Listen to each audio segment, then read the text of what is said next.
Thank you very much. Can we give them a round of applause once again?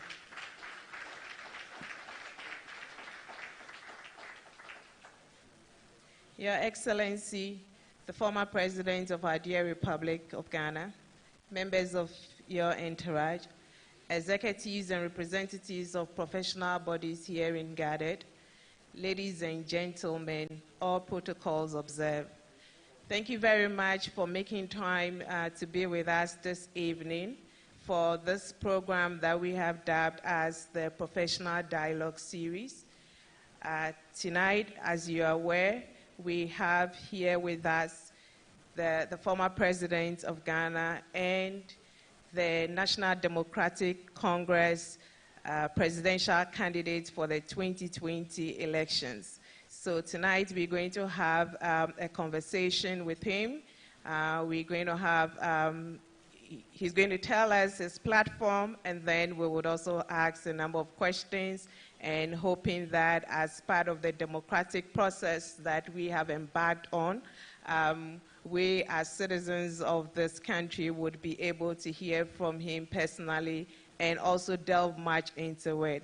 And by that, we would have more knowledge about his platform and also be educated on the choice that we make come December 7, 2020.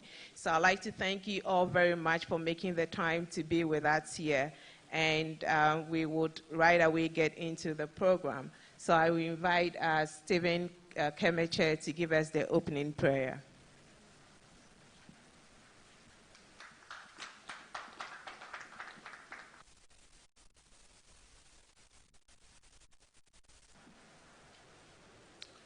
Hello.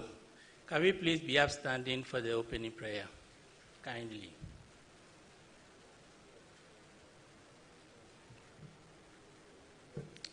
Shall we pray? Heavenly Father, we thank you for making this possible for us to be here today. We praise you.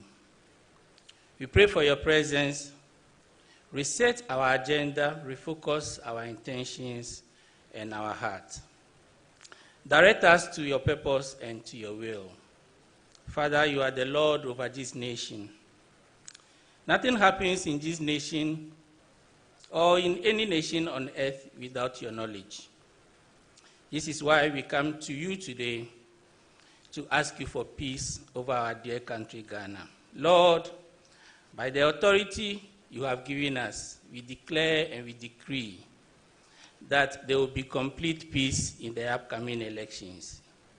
Take charge, O God, and let your glory fill this hall and all homes in Ghana. In the name of our Lord Jesus Christ, amen. Thank you very much, Stephen Kemeche, for the opening prayer. So let me formally introduce myself. My name is Amanda Kofi. I am a research fellow at the Legon Center for International Affairs and Diplomacy, University of Ghana. This program is organized by the Center for Social Justice. Kemeche, who gave us the opening prayer, is one of the founding members of this organization. So we want to thank them for giving us this opportunity to have today's interaction with the NDC presidential candidate, His Excellency John Dramani Mahama. So this evening, the program is quite straightforward. It's a day that we've dedicated to the candidates, and so we would have ample time to listen to him and also have our turn to ask a number of questions. But we will soon be hearing from the Center for Social Justice, their vision and the reason for having this platform, and also for inviting presidential candidates to have a meeting with us. Before then, we would have one musical interlude, and then I would call on Soji Tete, Dr. Soji Tete, to get ready to talk to us about the Center for Social Justice. Thank you.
Thank you very much. Odo Mahama and Noan here. That is why we are here. We are here in the interest of Mother Ghana. So as I said, the lead founder of the Center for Social Justice, Dr. Soji Tete, would be addressing us. Thank you very much.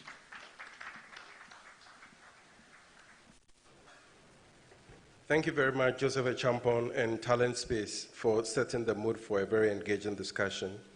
Your Excellency John Dramani Mahama, former President of the Republic of Ghana, the leadership of the Center for Social Justice, Frederick Ebes Tiftung, partners of the Center for Social Justice, Imam Mohammed Awal Shuaib, member of the advisory board to the National Chief Imam, executives of various professional bodies, Madam Mercy Nijan, President of Greater Accra Market Association, representatives of civil society organizations, Mr. Chachu Chikata, who kicked off the first leadership dialogue and is joining us virtually today, Professor Fred Newton Benka, Foundational Vice Chancellor of the University of Health and Allied Sciences, and if I may add, a staunch incrementalist, distinguished ladies and gentlemen of the press, welcome to the third Leadership Dialogue series of the Center for Social Justice.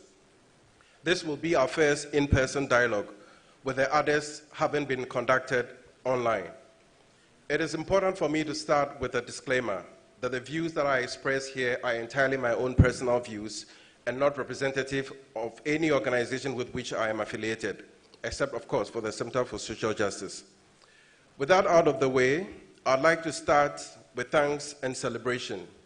Thank you for responding to the invitation of the Center. It cannot always be taken for granted that when a think tank calls, even with high-profile guests in the middle of a pandemic, people would necessarily show up both physically and virtually. Ladies and gentlemen, in the build-up to the event, one constantly recurring question has been whether the leadership dialogue would feature His Excellency President Akufo-Addo at some point. We conceptualized today's dialogue as a head-to-head presidential debate between leaders of the two major political parties. The discussions which we initiated are still inconclusive, however. In the absence of a debate, we are grateful to His Excellency President Mahama for agreeing to have his proposal scrutinized by the CSJ panel and the audience present physically and on social media. The CSJ remains committed to offering its platform for a full-blown presidential debate to inform electoral decision-making in respect of the 2020 presidential election. A couple of years ago, a few friends and I started mulling the idea of a think tank to amplify usually unheard voices, elevate the political discourse, and demand accountable leadership, and with undisguised sympathies for addressing the inequities of our society, especially among the poor and vulnerable. To an extent, the vision for the formation of the Center for Social Justice has been justified by certain observations made by the leadership of the CSJ in the run-up to today's dialogue.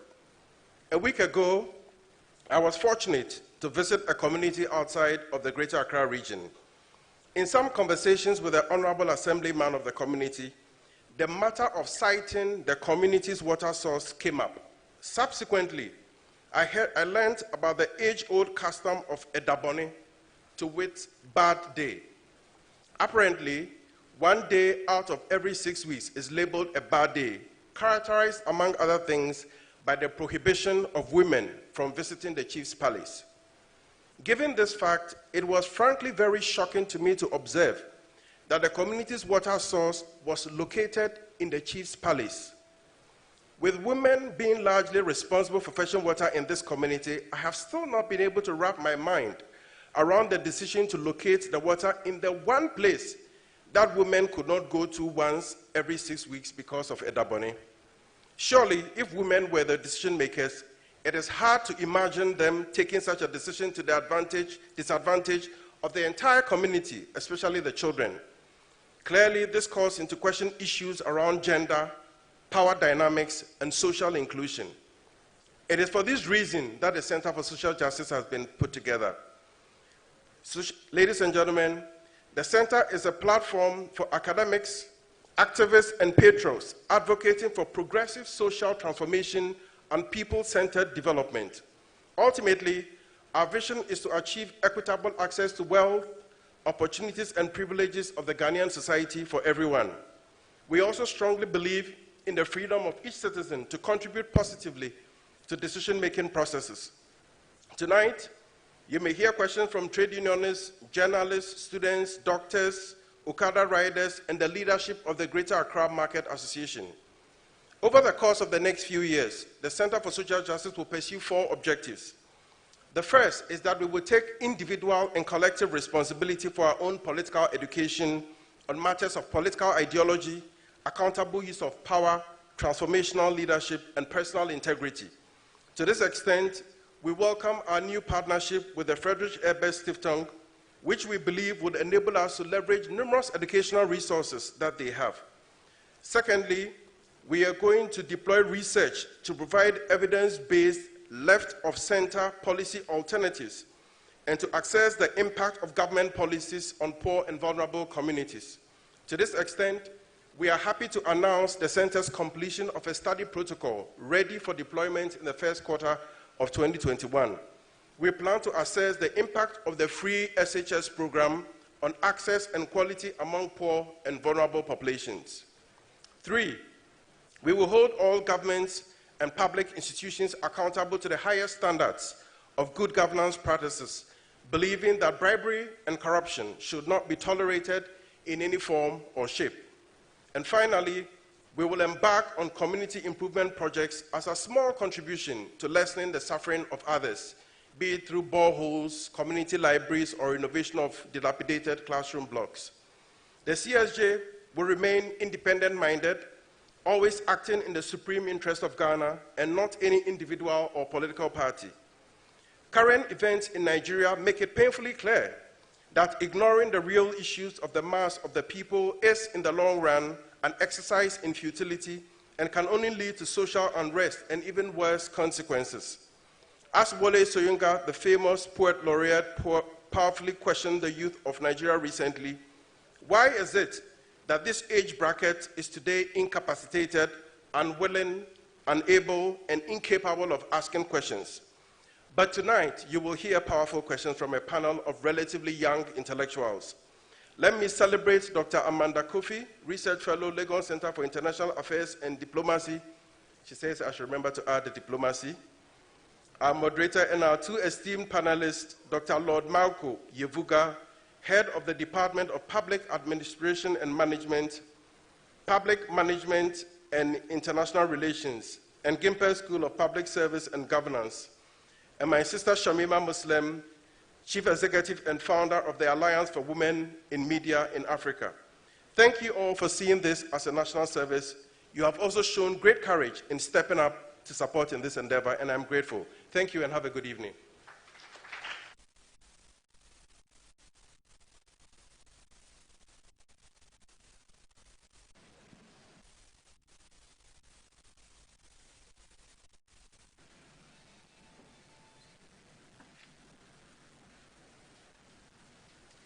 So thank you very much, Dr. Soji Tete.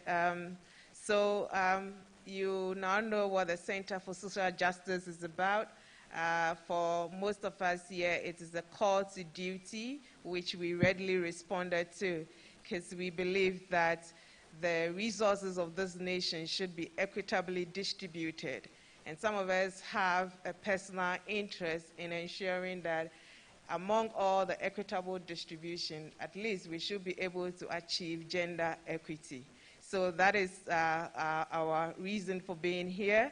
And as Soji rightly said, there are some personal disclaimers. So we are here in our personal capacities because of what we believe in. So once again, I would like to thank you for your presence at today's gathering, and for showing up, and also sharing your questions with us to be able to brood over it and think over it in order to put up this program this evening. So, the time has come for what we all are waiting for this evening.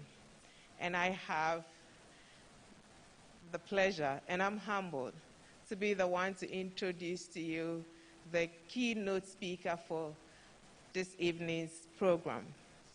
I'm not going to bore you with so many things about him. He's well known, and he's presenting himself once again to Ghanaians to be scrutinized, and there's a lot that we can say about him. But today, it's about the platform that he wants to reveal to us and to share his views and what he hopes for Ghana in the next 4 years to come. So his name is His Excellency John Dramani Mahama, the former President of the Republic of Ghana. He was once the chair of the Economic Community of West African States, ECOWAS, and his most current job description is the flag bearer of the National Democratic Congress.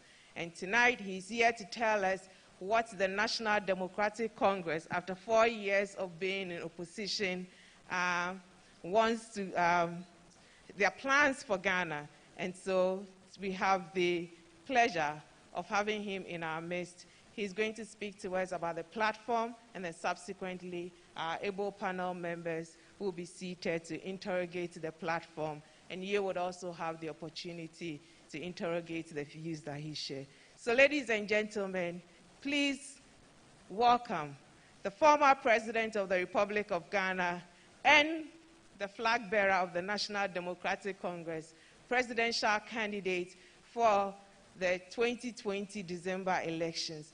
Please welcome the former president.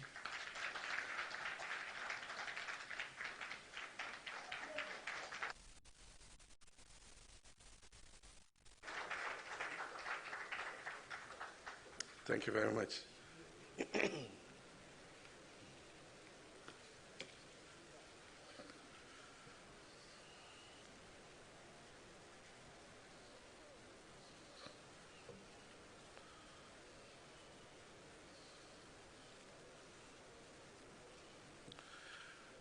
Good evening, and thank you very much, my friends from the Center for Social Justice, for the invitation and opportunity to share in your platform the Leadership Dialogue series.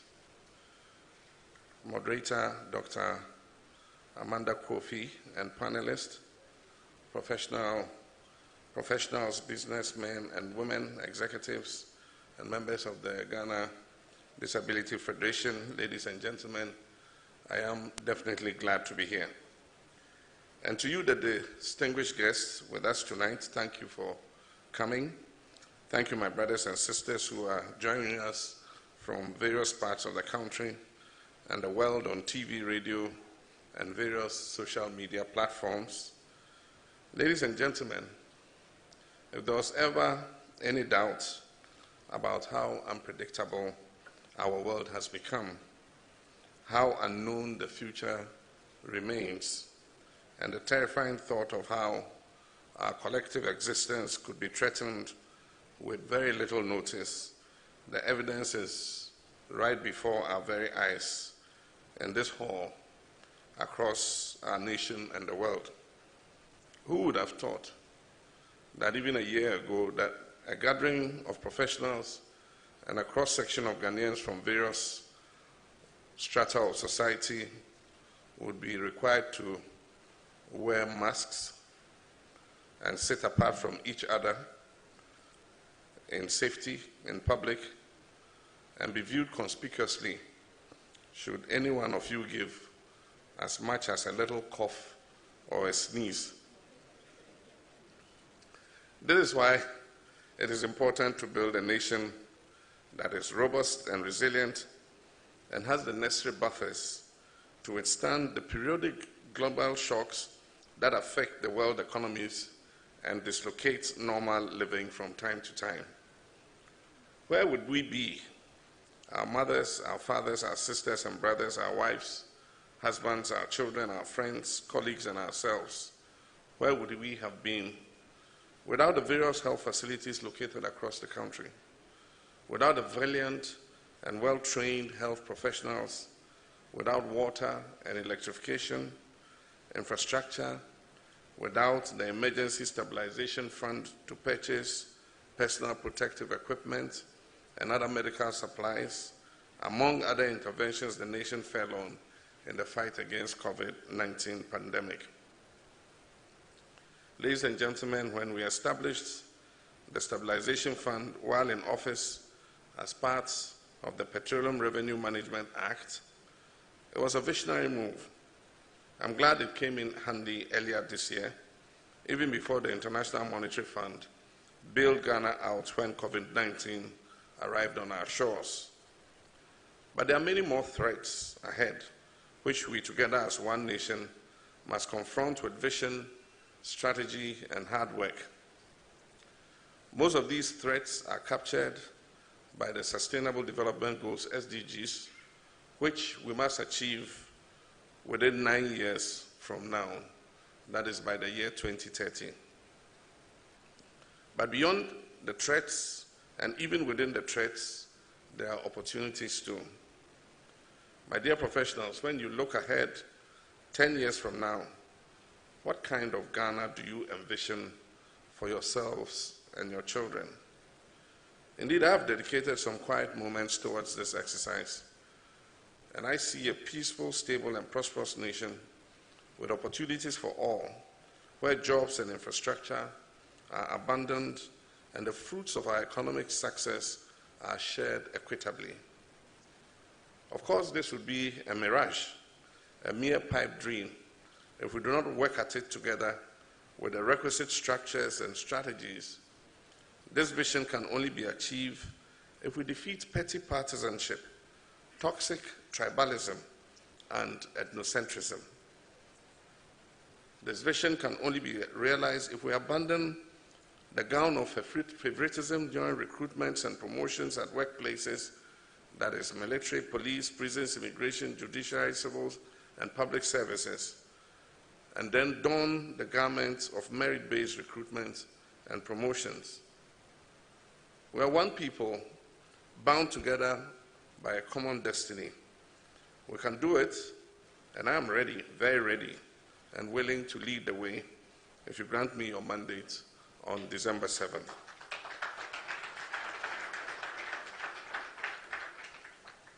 My dear people of Ghana, the sovereign people of our land, this is why I come before you this evening as a unifier to tell you once again why I'm running for president. Let us make it a collective duty to bring about the positive change that we all desire in ourselves, in our youth, in our communities, in our country, and for generations yet unborn. In John Dramani Mahama, you find a unifier, a visionary, a president you can trust. You'll also have a president with a track record of delivering massive development with far less resources than has been available to the current government over the past 4 years. I do not take it for granted that I have been blessed with a unique opportunity to step back from government, reflect, and seek your mandate once again to be president of our republic. I do not take this lightly because, my brothers and sisters, there's so much to do, so much to avoid, and so much to repair. So let us be on the move from now till 7th December, and when you have voted for the NDC, you can hold our feet to the fire of accountability to deliver on the mandate that you grant us. Ladies and gentlemen, time is of essence. 9 years from now, the timeline for achieving the Sustainable Development Goals will catch up with us. As humanity moves towards tallying the results around another round of globally targeted developments, how do we want to be counted as Ghana? I believe our dear Ghana must be counted as one of the nations that substantially met the SDG targets and the impact reflected in the lives and conditions of our people. They say health is wealth, and I believe health truly is wealth. But this should not mean that one must be wealthy to access good health care. We must work to eliminate the agony of a mother or father witnessing the death of a sick child due to his or her inability to pay for health care.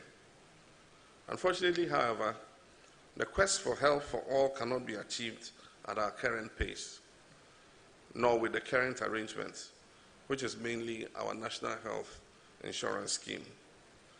Our yearly population growth rate is 2.2%. Meanwhile, the NHIS has been growing on the average at 0.27% per year between 2017 and 2019. The rate must be consistent with population growth if we are to attain health for all by 2030. If you consider this, we haven't done too well. Successive governments in our fourth Republican democracy have contributed to the establishment of the growth of the National Health Insurance Scheme. It was piloted in the 1990s by President Jerry John Rawlings and implemented in 2007 as a district mutual health insurance scheme by President Ajekum Kufuor. Unfortunately, under the initial implementation of the scheme, subscribers could not access health care outside of the districts where they were registered. I was privileged to have served in the government of President John Evans Atta Mills, which converted the scheme into a truly national one, with service delivery available to subscribers anywhere they found themselves in the nation. As things stand today, only 40% of our population are on the National Health Insurance Scheme. And Oxfam International, which works in more than 90 countries, suggests in a 2019 report on extreme inequalities in Ghana that only 2% of Ghana's poor, as defined by the United Nations, are on our health insurance. This implies that a staggering 98% of those classified as poor in Ghana, who are more susceptible to various communicable and non-communicable diseases, are excluded from the social protection provided by the NHIS. Further evidence indicates that vulnerabilities within specific groups, such as persons with disability and the aged, impede access to the NHIS. Also, despite the existence of the NHIS, healthcare costs are still very high. At this rate, we are nowhere close to achieving health for all by the year 2030. My brothers and sisters, the situation may actually be more critical and dire than we realize. This state of affairs is a travesty that flies in the face of social justice. And as a social democrat speaking on the platform of the Center for Social Justice, I wish to reiterate that we owe the poor and vulnerable groups in our society an urgent transformational solution and not a piecemeal approach. And this is why I urge you to support the free primary health care policy contained in the NDC's People's Manifesto. This urgent transformational solution to our health needs, free primary health care, will provide better health care for all Ghanaians, including the poor and vulnerable. People with disabilities will be supplied with assistive medical devices. Let me be very clear. The free primary health care policy will provide health care for all Ghanaians at no cost in district hospitals, polyclinics, clinics, health centers, and CHIPS compounds.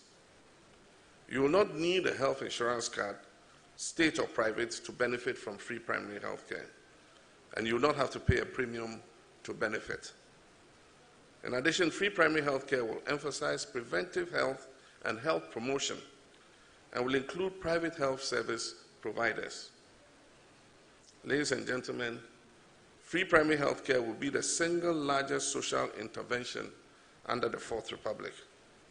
It will create jobs for the young people, nurses, midwives, physician assistants, drugstore owners, pharmacists, doctors, IT professionals, and many others. We estimate to spend Ghana cedi 1.4 billion annually on free primary health care from December 2021. And ultimately, it will be money well spent because it will ensure a healthy nation. We believe a healthy nation translates into a healthy workforce that will contribute to the growth of the economy and lead to massive job creation and improved livelihoods. Ladies and gentlemen, a healthy nation translates into a healthy workforce that will contribute to the growth of the economy and lead to massive job creation and improved livelihoods. We've outlined our plan to develop and create a minimum of 1 million jobs under our Ejuma Pa plan. We went to the people, they spoke, and we listened. As stated in our manifesto, our 1 million jobs in 4 years Ejuma Pa job creation plan will be the predominant preoccupation of the next NDC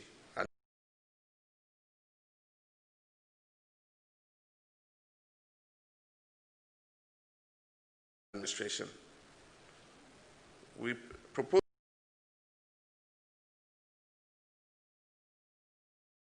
to create 250,000 jobs every year to enhance the livelihoods of Ghanaians. This also fits into goal number 8 of the Sustainable Development Goals, which is decent work and economic growth, which must be attained by the year 2030. In order to foster fairness, transparency, and accountability in the distribution of available job opportunities, we shall enact an Employment Act to provide a comprehensive framework for job creation and collection of labor market statistics. Under Ejumapa, we intend to create a 24-hour economy where 3 shifts of 8 hours each day would be the norm in order to meet the anticipated national and foreign demand for goods from Ghana as we aggressively diversify our economy and add value to our products for local consumption and for export. The 3 8-hourly shifts will place Ghana in sync with the world in order to prepare our economy to become an advanced one. Ladies and gentlemen, our competitive geographical advantage is that we are the center of the world. When America is waking up and Asia is going to bed, we are wide awake in the afternoon. This is why I established the Accra Digital Center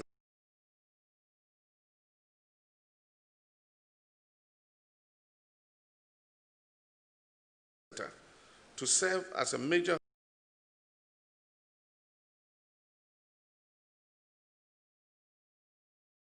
hub for business process outsourcing. My administration built the National Data Center and also employed 4G technology, which specifically is providing high-speed internet today and has been a major driver of online meetings via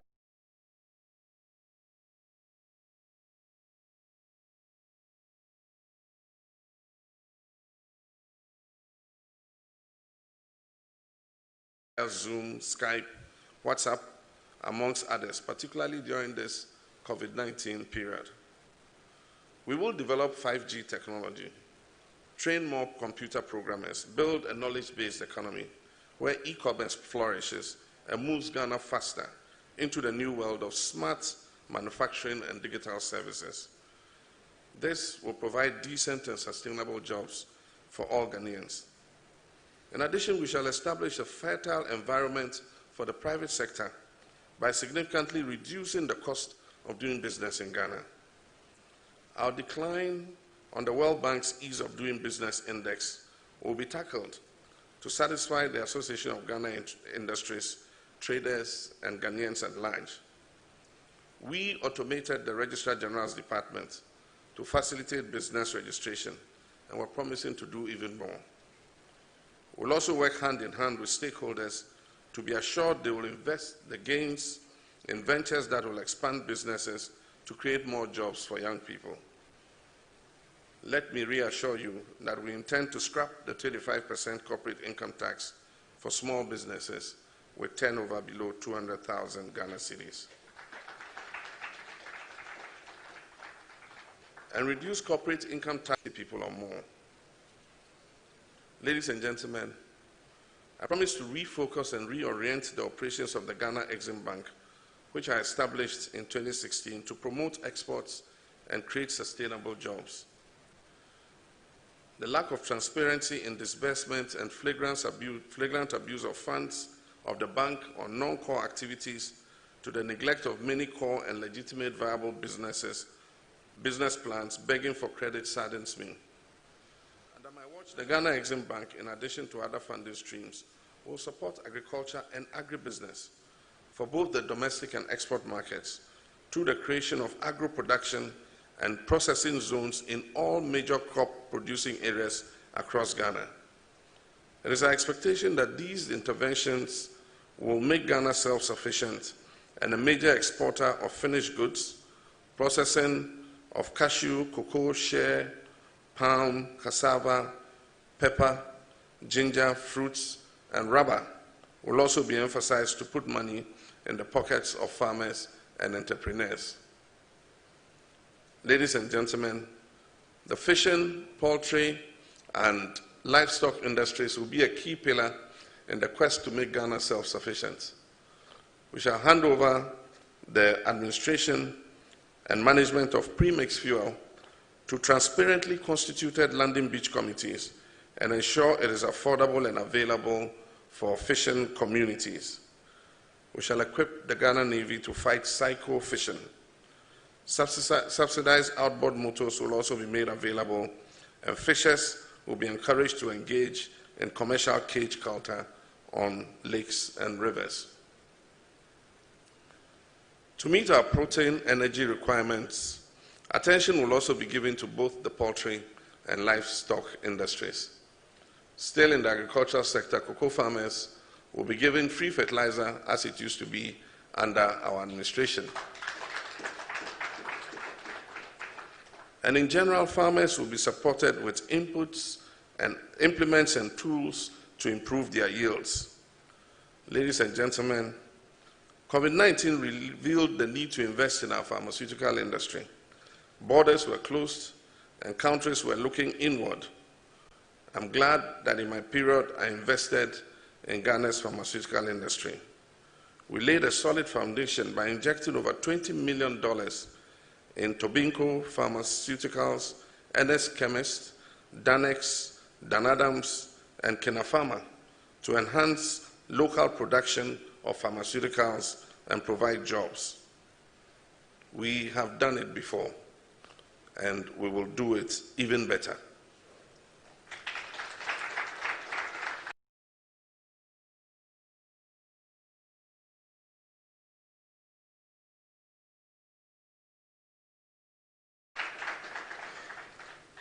We will do it even better by making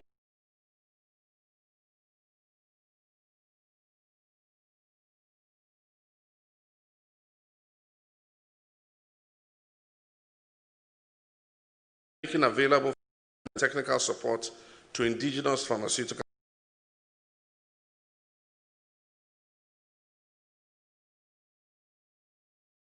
companies. We need them to produce to drive the free primary health care program. We also need them to serve the sub-regional market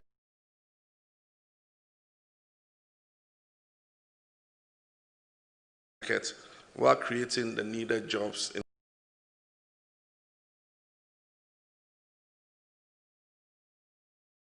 the local economy. In my recent visit to the Western region, I assured small-scale miners that my administration will pursue equity and justice.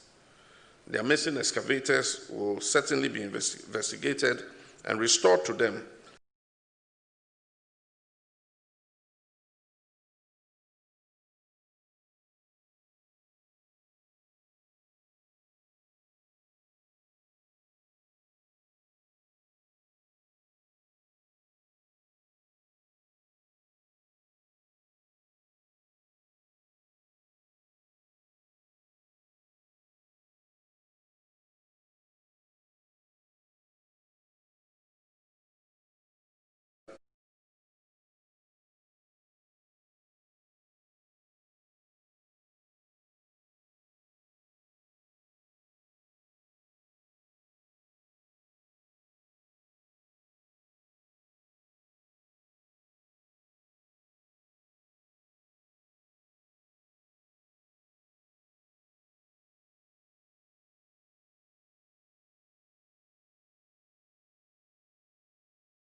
And many more. Together with the private sector, we'll create real jobs, not temporary and artificial jobs. If you have been, so that people can live dignified lives. If you've been engaged under NAPCO,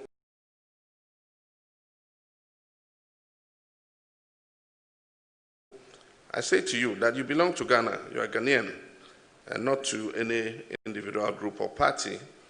You deserve permanent jobs like all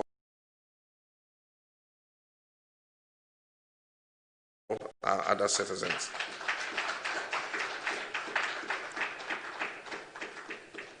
The welfare of workers is also key to our national progress and prosperity. Therefore, we plan to amend the National Pensions Act 2008, Act 766, to allow workers who lose their jobs suddenly, such as COVID-19 did to many private sector workers, to be able to be paid a stipend while they search for new opportunities.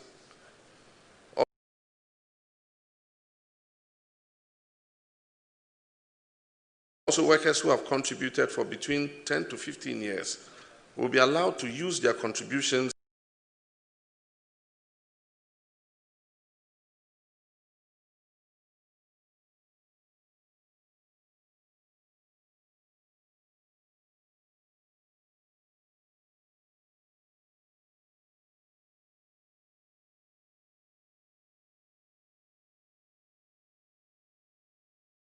through Protoa and cooperatives, Ghana Union of Traders Associations, Dressmakers and Tailors Associations, Market Associations, Garages Associations, Artisans Associations, and Farmers and Fishermen Associations. We will contribute a percentage on behalf of any group that participates in the new informal sector pension scheme. With this, both young and older adults can enjoy a fair share of the national cake, and our quest to build a resilient and sustainable nation will be well rooted.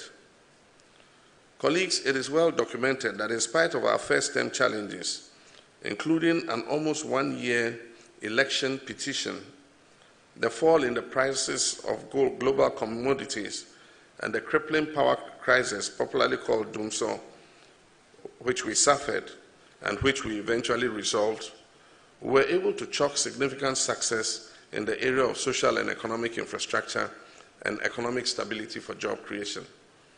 We developed our oil and gas energy infrastructure engines and roads. We built airports and harbors, markets. We expanded electricity and water to communities that did not have it. And we built ICT and digital infrastructure, including the e-government projects and many more, to prepare the youth to partake in the opportunities that a liberalized economy presents. This we did with the relatively little resources we had compared to what the current government has had today.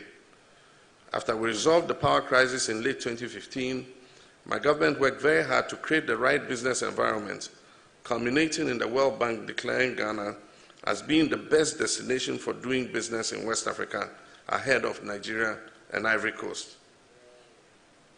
Indeed, due to our investment in the economy, Ghana was projected to achieve a growth of 8% of GDP in 2017, which was supposed to be sustained in the years to come. Predictably, the NPP administration, which came into office in 2017, inherited that growth, but could not increase or sustain the height we chalked in the economy, and in subsequent years, 2018 to 2019, recorded growth that has been below the 8% mark. Ladies and gentlemen, contrary to the impression created by Nana Akufo-Addo that he inherited nothing from me and that he inherited a mess, I left him revenue from 2 new oil fields, the 10 field and the ENI Sankofa fields. I left him with $270 million in the Ghana Infrastructure Investment Fund. I left him with more than $207 million in the Stabilization Fund, and about $300 million in the Sinking Fund, with which the final payment of the Kufuor Eurobond was paid on maturity in 2017. As for the 2020 growth, the economy that was sold to us as being resilient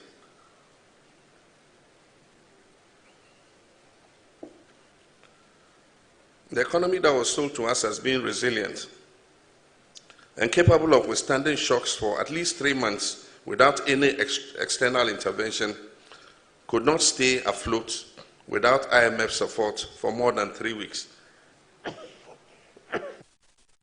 Excuse me, I'm the one coughing instead.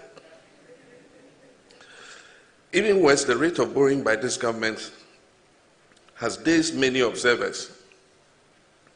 The IMF, in its Sub-Saharan African Regional Economic Outlook, forecast the current rate of borrowing and debt at a frightening 76.7% debt to GDP ratio. Ladies and gentlemen, unfortunately, it's my unpleasant duty to inform you that Ghana is back to HIPC status under Nana Akufo-Addo and Ken Ofori-Atta administration. But growth in itself will not mean much if the people it is supposed to give improved livelihoods and jobs are left behind. And this we, the NDC, are determined to address. We observe that a vast percentage of Ghana's economy is controlled by foreign establishments who end up repatriating their profits made in this country to their countries of origin. This is why we've decided that the next NDC government will create more opportunities for Ghanaian businesses to grow and thrive. We'll strengthen the regulatory framework and restore and work actively to increase Ghana's stake in the financial sector, especially in the banking, microfinance, and savings and loans enterprises. This will enable many banking professionals who lost their lifetime employment during the deliberate, poorly thought through, callous collapse of banks and financial institutions by this administration. This is particularly important because the traditional foreign banks have limited lending portfolios to our SMEs and informal sectors. It is the indigenous Ghanaian banks that do and that lend to small and medium and the informal sector, and that stimulates the economy. We must and we will put Ghanaian businesses at the center of our economic growth. It is only when Ghanaian businesses thrive and grow that our economy can also grow and create more jobs and prosperity. In doing this and in line with social justice, we'll create equal opportunities for Ghanaian businesses and not deal with them based on political color or family affiliation of their owners.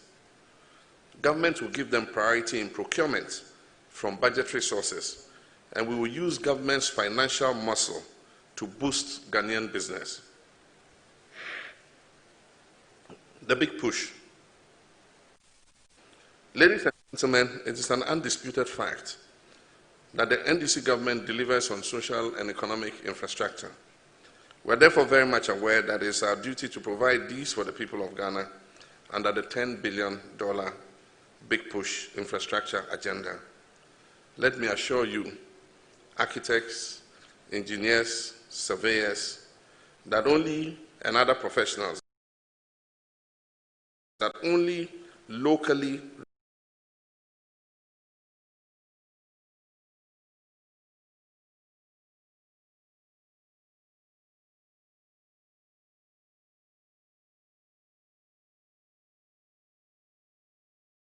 registered professionals and contractors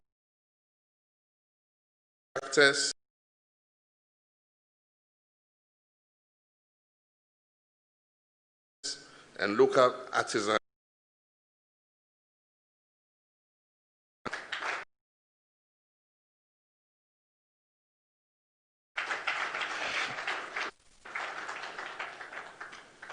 we have the men and women right here in Ghana, and we estimate under the Big Push to create at least 400,000 jobs.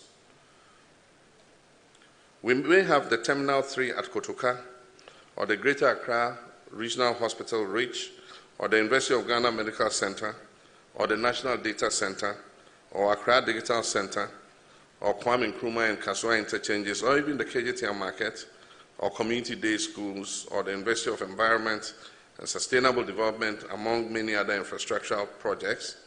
But in order for our country to attain the heights we know we're capable of achieving, we must make urgent further investment in our socio-economic infrastructure.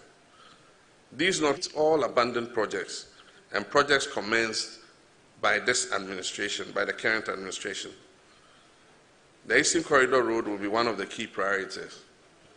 Major markets will also be constructed in Aflao, Mankazim, Techiman, Kintampo, Sampa, Elubo, Nima, Madina, Asesewa, and others. The markets will have daycare facilities and modern amenities which meet the needs of market women and their clients.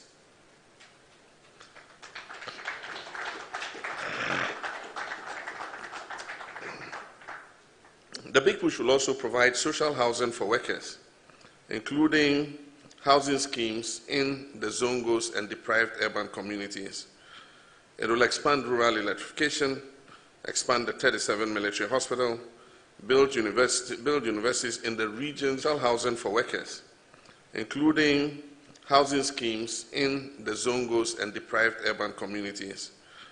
It will expand rural electrification, expand the 37 military hospital, build universities in the regions that currently do not have any, build modern theaters and centers for the promotion of the creative arts industry, construct a multi-purpose convention and exhibition center aimed at positioning Ghana as the West Africa's preferred destination for meetings, incentives, conferencing, and exhibitions, refurbish the National Theatre, upgrade infrastructure linking tourism sites to people, provide sports facilities across the regions, and complete and operationalize the Swami and Dawa industrial parks, and dualize our key highways.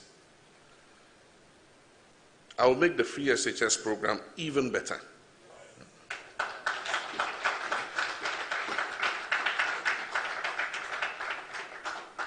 By working to eliminate congestion and abolish the double track within the first year of my presidency, I'll drive support for skills, technical and vocational training.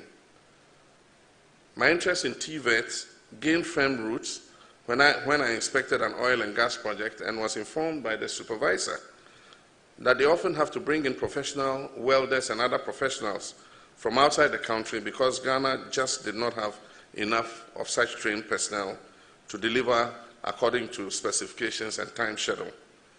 From that moment, I decided that we needed to rebrand TVET from the basic level to the technical university level so that our young people can be equipped with the needed skills, knowledge, and qualifications and be well positioned to take advantage of the numerous employment opportunities or, alternatively, to employ themselves and others. As I have embarked on my tour of the country and in many communities, I observed that there are numerous unemployed young people, many of whom are teenagers, young men, some young women, many of them young with babies strapped on their backs. Our manifesto straddles all such youth. When I see them, I know instantly that we made the right decision going to the people themselves to ask them what we can do to improve their lives, because we have initiatives such as the National Apprenticeship Program that suits youth in this category. With the free National Apprenticeship Program, the next NDC administration will institute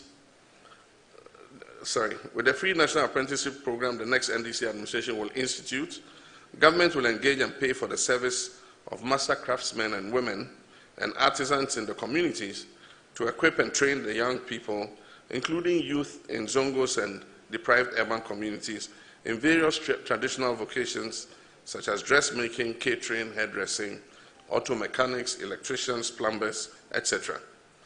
Upon completion of their training program, government will give these newly passed out trainees, will give them the needed tools and equipment so that they can start their own businesses and earn a living for themselves. We believe that the NDC's 1 million jobs plan and free TVET and National Apprenticeship Program, as contained in the People's Manifesto, are important because the failure to create jobs for the teeming youth could prove disastrous for this nation. It is a ticking time bomb, as events in our neighboring countries are clearly demonstrating. We stand to gain a lot as a nation because we will rope in the informal sector in our proposed digital economy, which seeks to train many computer programmers, and the country can earn more revenue to support our nation's development. On education, we'll strengthen preschool and basic level education, improve upon the constitutionally mandated free secondary education, and will also ensure quality in our educational system.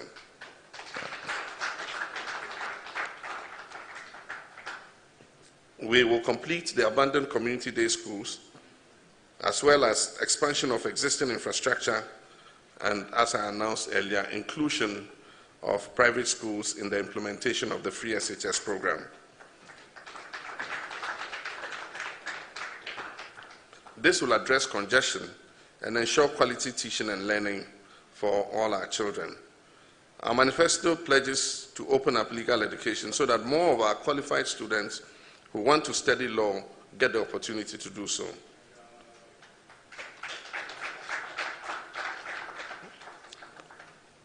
Interestingly, since we launched our manifesto, we have noticed a quantum jump in the number of admissions to law school.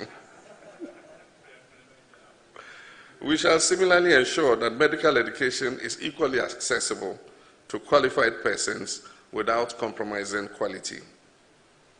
Recently, we learned that the obnoxious Public Universities Bill has been suspended after several months of protests by the university community.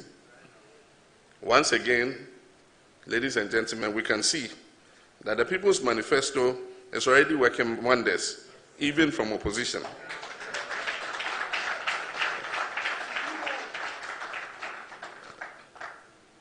Many are convinced that if the government truly wanted to withdraw it, it would do so and not suspend it, only probably to bring it back after elections. But they won't be there, NDC will be there, so they won't have that opportunity. We in the NDC believe in the independence of institutions and not the politicization and control of them that have been foisted on us in these last 4 years. For us, an NCCS suspension is not good enough. We shall completely withdraw the vexatious bill.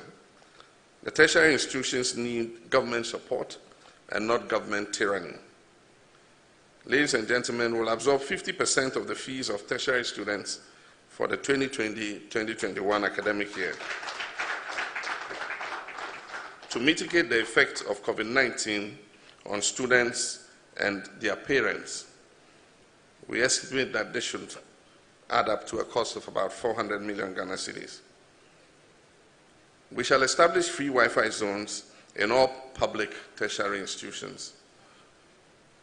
And for the youth in Zongos and deprived urban communities, we will award scholarships to brilliant but needy students from basic to tertiary level, especially girls in areas like medicine, science, engineering, nursing, and other such vocations. My brothers and sisters, the National Democratic Congress is a party known for addressing the challenges of marginalized persons, such as persons with disability. We, however, feel that we must do more. This is why we have embarked on an affirmative action targeting persons with disability in the area of education. The next NDC government will implement a free tertiary education program for persons living with disability.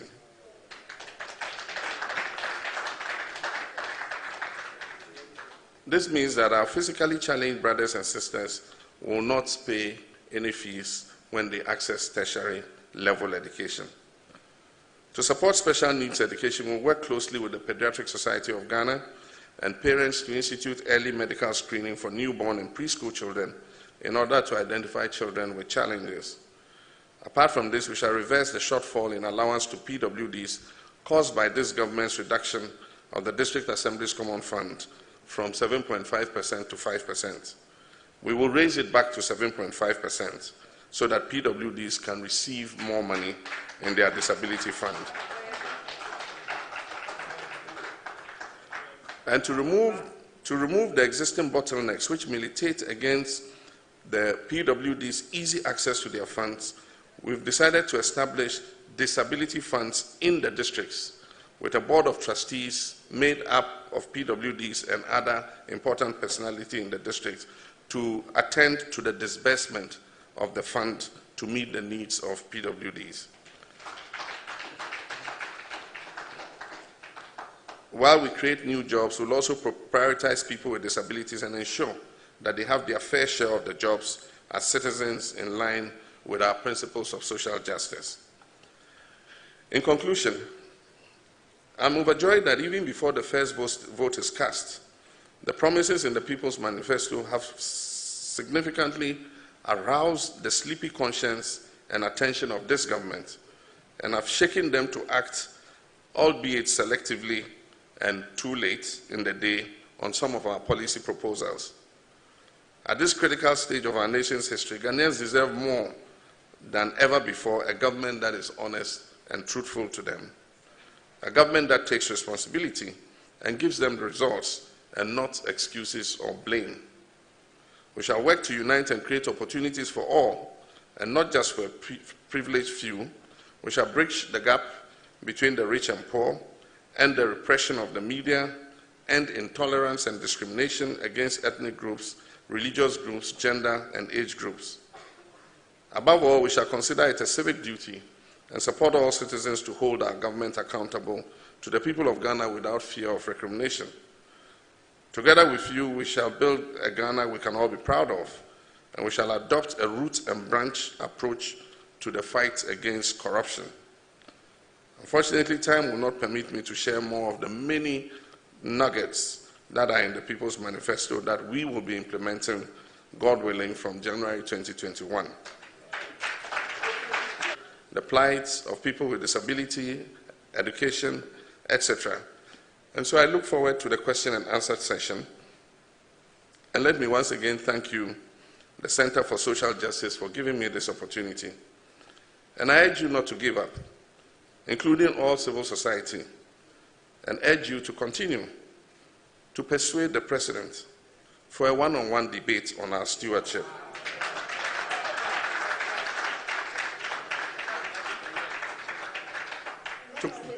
To continue to persuade the President to come for a one-on-one debate on our stewardships.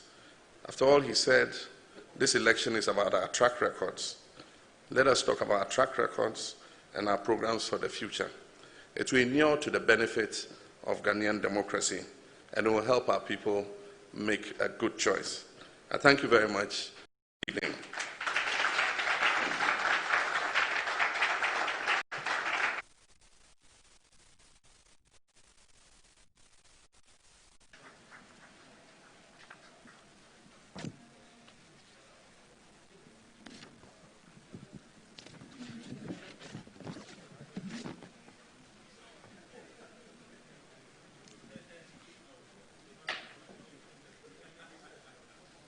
Thank you very much, Your Excellency John Dramani Mahama. As a lecturer and someone who is used to summarizing huge documents, I can really attest to your ability to go through the number of pages of the NDC's People's Manifesto to give us the highlights. So we really appreciate the efforts that you've gone through to do that. And we are well aware that there are still some other issues within the manifesto that people in the room would like to have further discussions over that. As we prepare the stage for the next session and as His Excellency takes a breather, I would like to take the opportunity to acknowledge the presence of people in this room and those who are in attendance. We've continuously said that there are professional bodies in this room, and this is a dialogue with professionals. So we want to acknowledge and note the presence of professionals as groups and individuals who are here, and also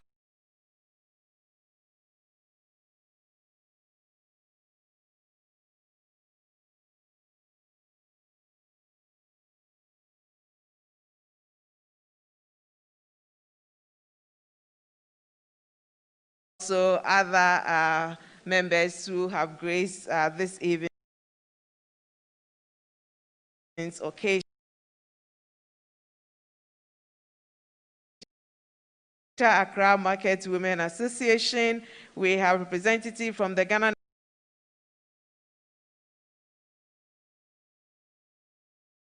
National Association of Private Schools. We have representatives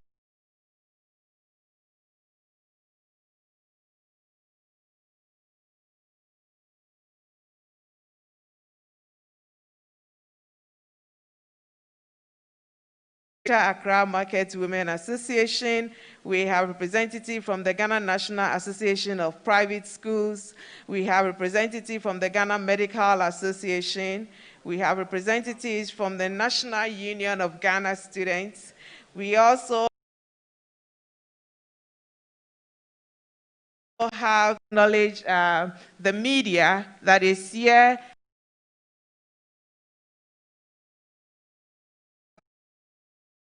And our professionals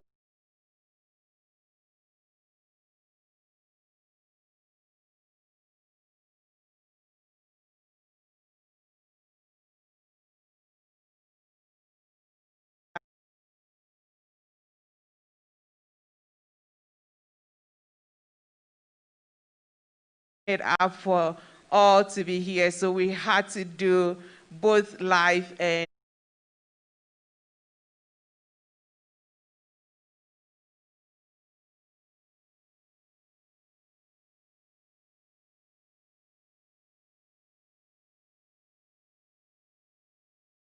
Excellency has presented to us, as well as other details within the manifesto. Presented to us, as well as other details within the manifesto. So I would like to take this opportunity to invite my colleague and sometimes I say my sister in crime. We've done a lot together, beginning from our days as undergraduates at the University of Ghana. And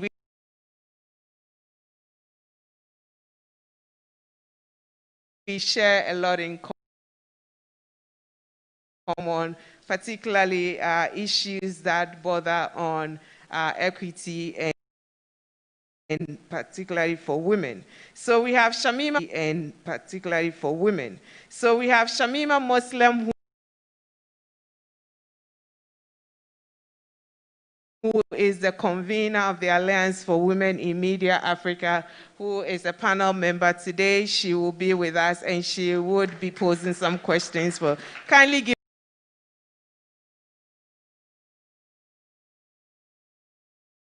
a round of applause.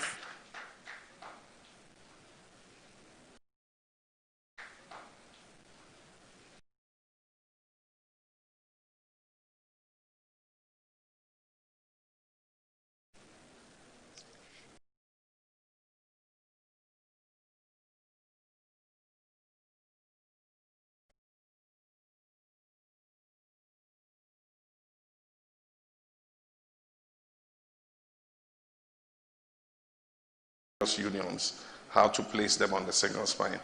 And then the payments started in 2012 and continued all the way into 2015, including the arrears and all that.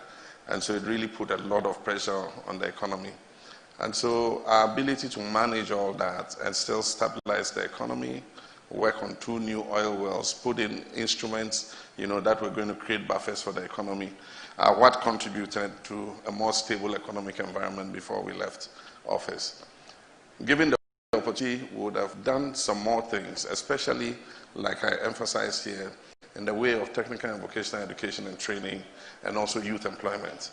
Because let's not underestimate it. Youth unemployment is a ticking time bomb. Anytime we talk about it, we say Africa has a youthful population, and so it has a good labor force, a virile labor force, and that is an advantage for our economies.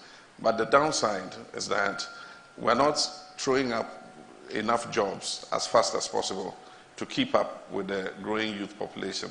And so what is happening in some of our neighboring countries is an indicator that if we don't do something urgently about it, it will explode in our faces. God has given me health, given me strength, given me the experience to be able to help my nation. My party has called on me, and I've risen to the challenge to serve my people once again. Why must we trust you this time? I don't think you distrusted me the other time. Why we trust that you will deliver on that which you have promised and purposed to do this time around? Briefly, sir. My main promise in our first term in government was to deliver first-class social and economic infrastructure to Ghana, and I achieved that. That's, track record is unassailed, by even this current administration. My next promise is to work at providing more jobs for young people. And I've laid that clearly out in our manifesto on how we intend to achieve it. And we're going to achieve it working together. It takes not just the president to achieve his vision. It depends on the team you're working with, and then also getting the Ghanaian population to buy into your vision and work with you to achieve it.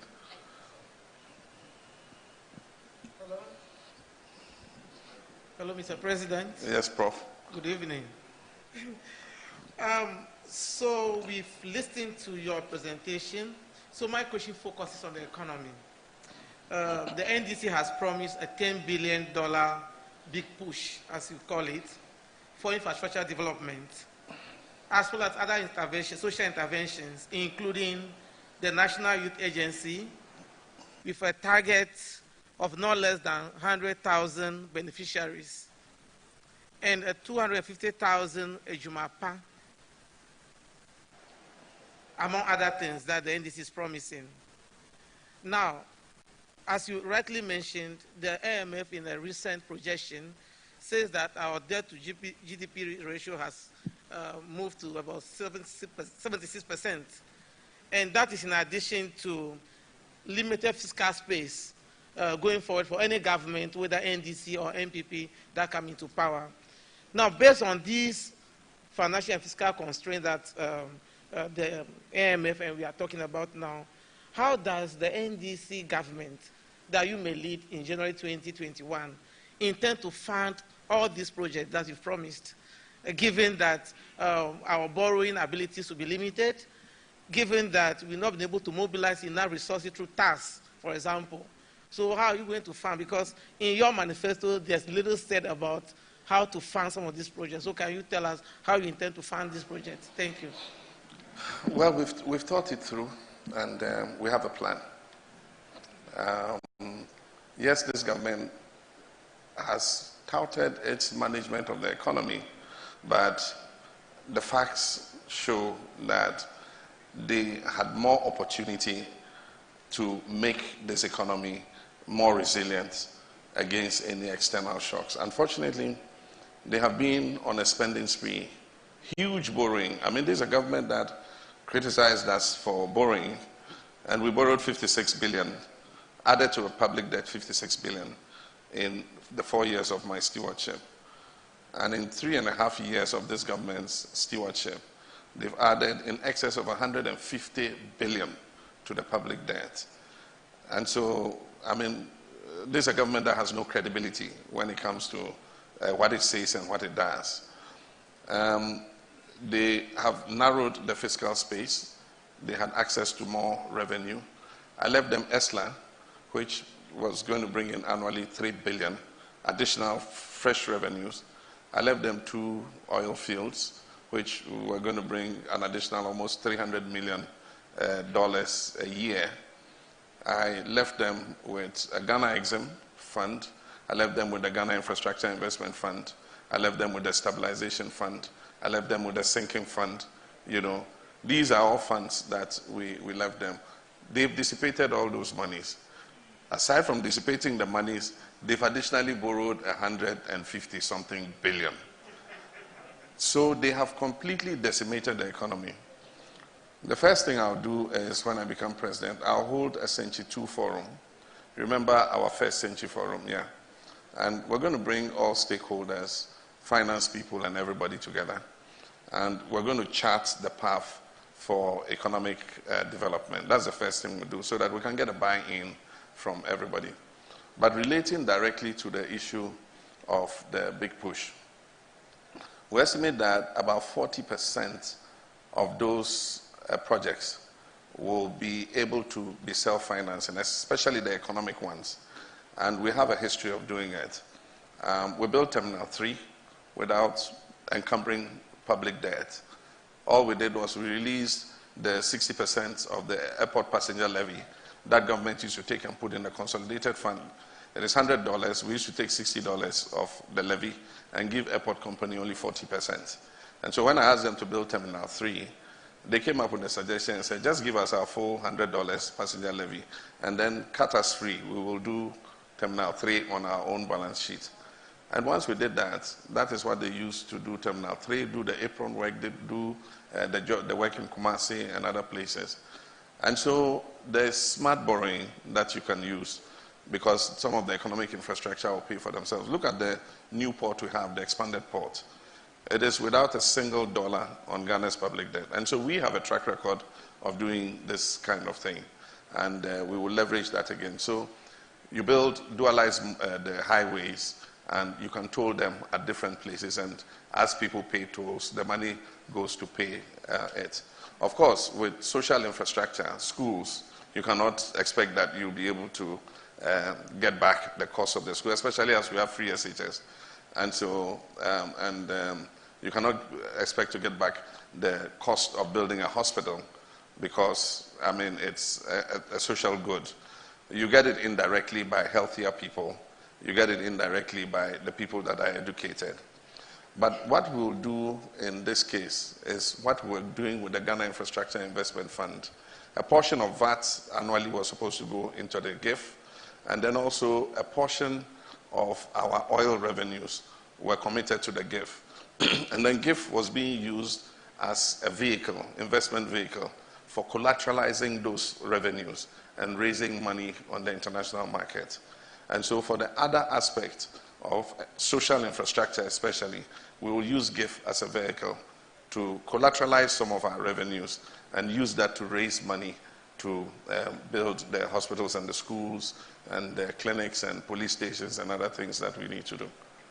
So, Mr. President, are you suggesting that your next government is not going to focus more on taxing the people as a way of raising revenue rather than using the existing facilities? Is that what you are promising Ghanaians this evening? Well, with the debt, what I'm saying is that we're not going to put much more on the public debt because, I mean, we're HIPIC already, 76.7%. I mean, there's no borrowing space left. If you borrow, I mean, you can't hit 80-90% of GDP, especially as a lower middle-income country. And so we're going to do the 10 billion big push and other borrowing in a way that does not increase the debt. But at the same time, we need to cool off the fiscal because we're going to end with a deficit of more than 16% at the end of 2020. We already know the debt to GDP is going to be high. And so it means that fiscal space is going to be limited. So we need to be very smart, especially in terms of revenue mobilization.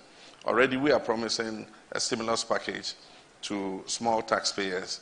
We estimate that it should cost about 1.4 billion a year. But it's like investing 1.4 billion in the small enterprise sector. It will allow them to employ more people. So we're not going to lumber people with more taxes, but we're going to do something. For instance, we're suggesting that NHIL should be removed from the list of exemptions. So if government grants exemption, it can grant exemption on its VAT, but it must leave the national health insurance so that more money can come into the health insurance. There are many other smart ways that we will raise revenue without burdening, our local businesses.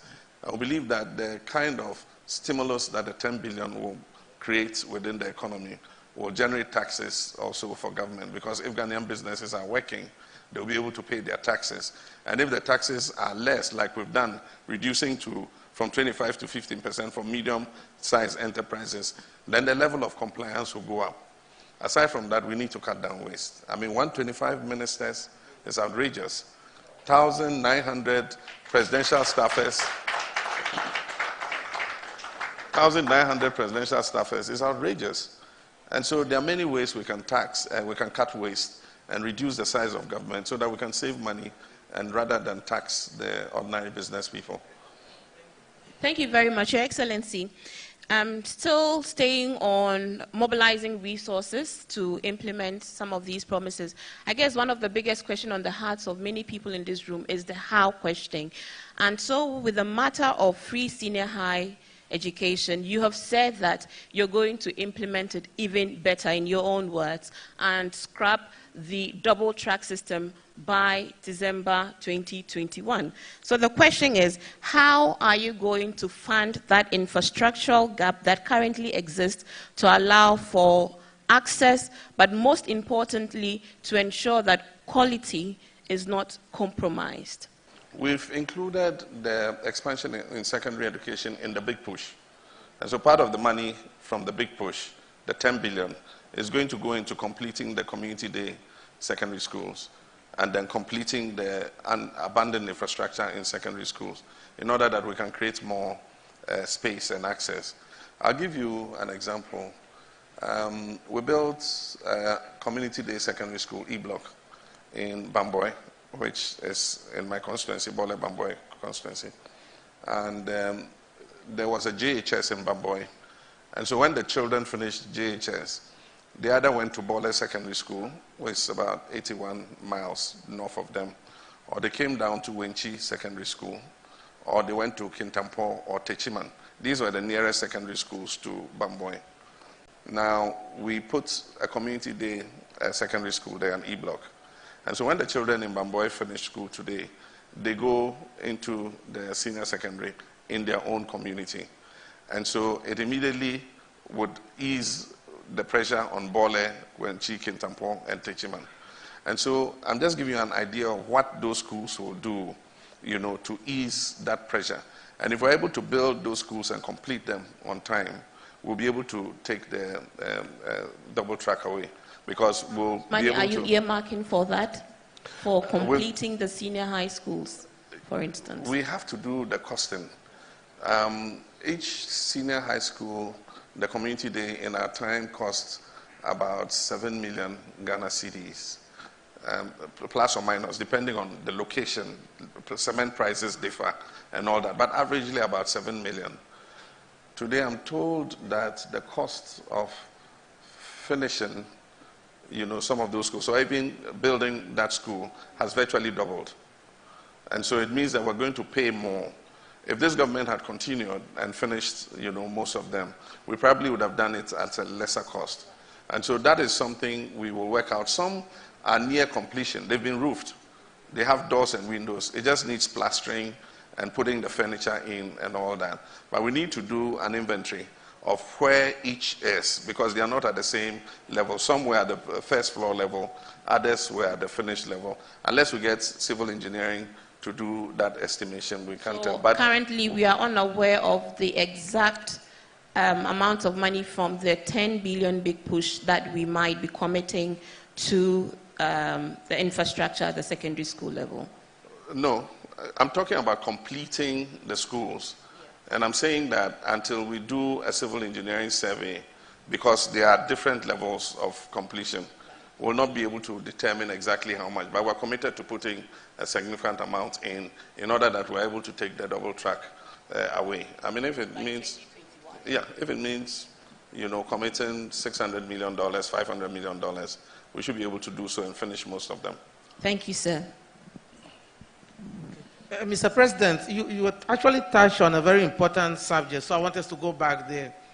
When you were talking about the size of government, now, both parties, NDC, NPP, they've all touted the private sector to be the employer.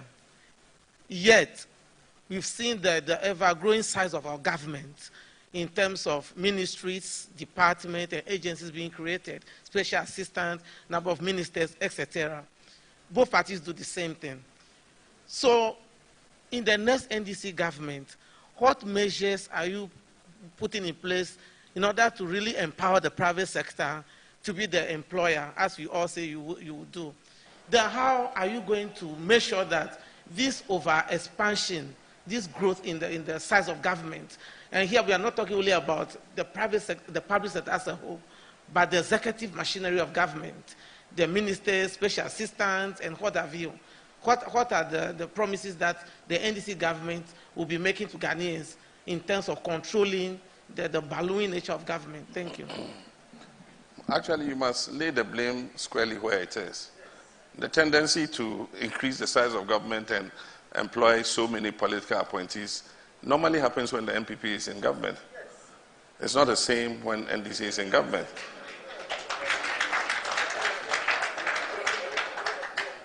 You can look at the statistics and you will see that NDC always has a leaner government. I remember in President Kufuor's time, he had been critical of our government. I was Minister of Communications at the time. And he was critical of our government of having too many ministers. And I think at the time we were 60-something ministers. I don't remember exactly how many, or 70-something. And then he came into office and he superseded the number that we had. And I remember that was the great confession. He said, oh, it's easier to say it when you're out of government, but when you're in government, you even need more ministers. And that if he had, you even appoint a minister for Ghana Airways. How many of you remember that? You know. And so, really, ballooning the size of government, especially of political appointees, is a characteristic of the NPP, not the NDC. When I was president, we had 23 ministries, 23 ministries. Of course, because of the constitutional requirement that the majority of ministers should come from parliament, often you have some skills outside parliament. And so when you appoint to make up for the majority, you have to bring some of the ministers as ministers of state at the presidency.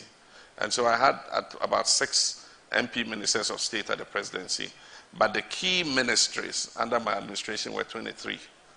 You know, this one we have Ministry of Procurement, Ministry of Sanitation, Monitoring and Evaluation, Ministry of Regional Integration, and I mean, every ministry, you know, Ministry of Business Development, you know, we didn't have all those ministries. And I think that some of those ministries can be integrated. Under our administration, we had the Ministry of Transport that incorporated railways, aviation, you know, ports and harbors, all together as one. We had a Ministry of Communications that included information, all as one ministry. And so we have a tendency of having, you know, fewer ministries than the MPP has. But like you're saying, the engine of growth should be the private sector. And it is the slow, poor growth of the Ghanaian private sector that is leading to this huge youth unemployment. Because in any developed economy you go to, the largest employer is the private sector.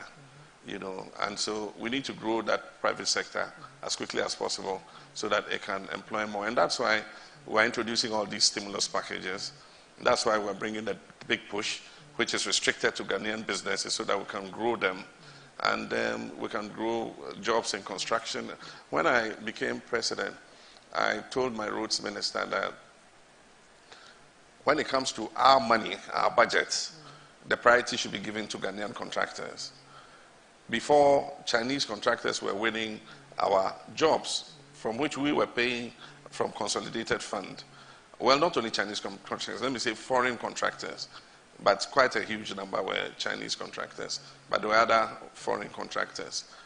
And so when I gave that caveat, you know, we started to give jobs to Ghanaian contracting companies. By the time I left office, at least there were 25 Ghanaian construction companies that had grown, had equipment stock, and could do any job like any foreign construction company could do. Unfortunately, this new government came, refused to pay them. Some of them have had their equipment auctioned by the banks from where they took facilities. And so we will grow Ghanaian business. Ghanaian business people are not enemies to government. Indeed, they help you by creating jobs for you. It's your responsibility to find jobs for your people. And so if somebody has a business and he's a businessman and you think he does not belong to your party, so because of that you kill his business, you kill his business and 200 people are laid off. 300 people are laid off. I estimate that since we left office in the construction industry alone, more than 150,000 people have lost their jobs. But Mr. President, if I may just get you to commit somehow that this subculture of what people have come to describe as job for the boys and girls, whereby every government, the imperial presidency, where every government uses the other office to just create these jobs just to cater for party people or this, I mean, just foot soldiers, literally speaking, who don't really do much. and they draw on the public purse, in all the perks that they get.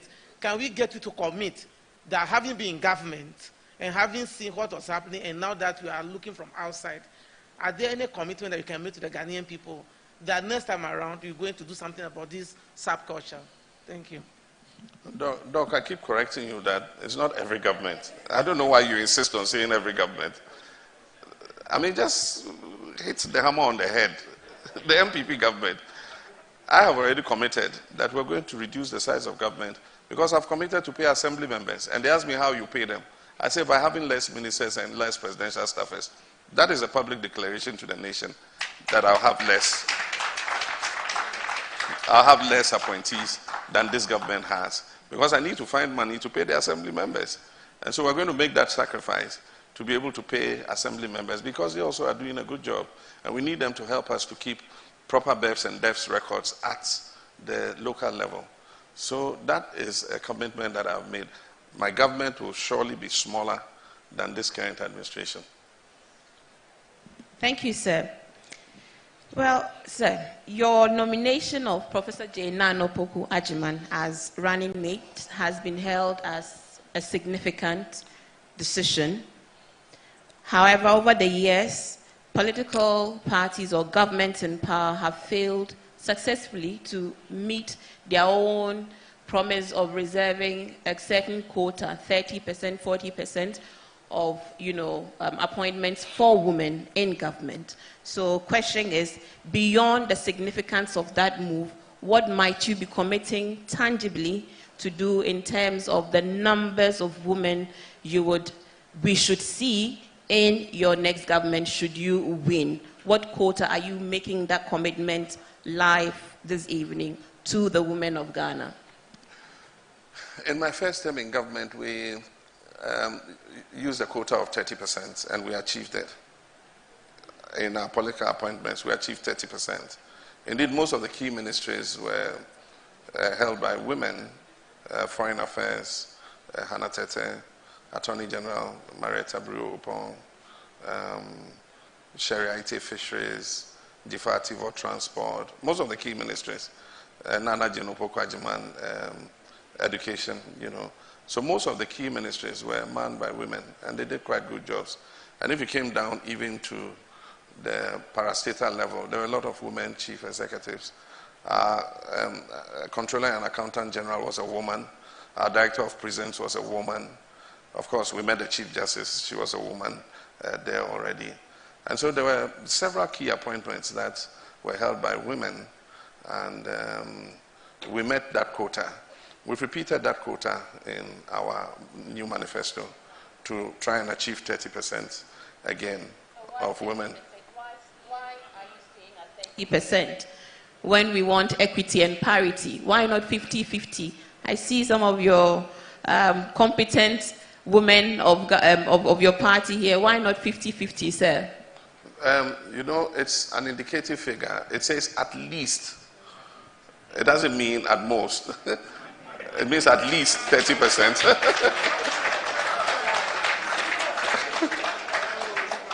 And so if we can achieve 50%, I'm all for it. Yeah, it says at least, in order that we work hard to achieve it, more than 30%. If we can achieve 50%. What might be the barriers, briefly? The barriers are, in some cases, women's reluctance to serve in political office. Our politics can be unforgiving sometimes, and sometimes it's not easy to convince them. There's a lady appointed minister, and when I was going to make the appointment, she was away. She was in South Africa. So I called her and said, I wanted to appoint you as a minister. And said, so give me a week or two to pray over it. And I have to call certain people and all that. I said, okay, I'll call you back, and then you give me the answer. But she was very reluctant. I had to persuade her, and then she eventually accepted. It wasn't only her.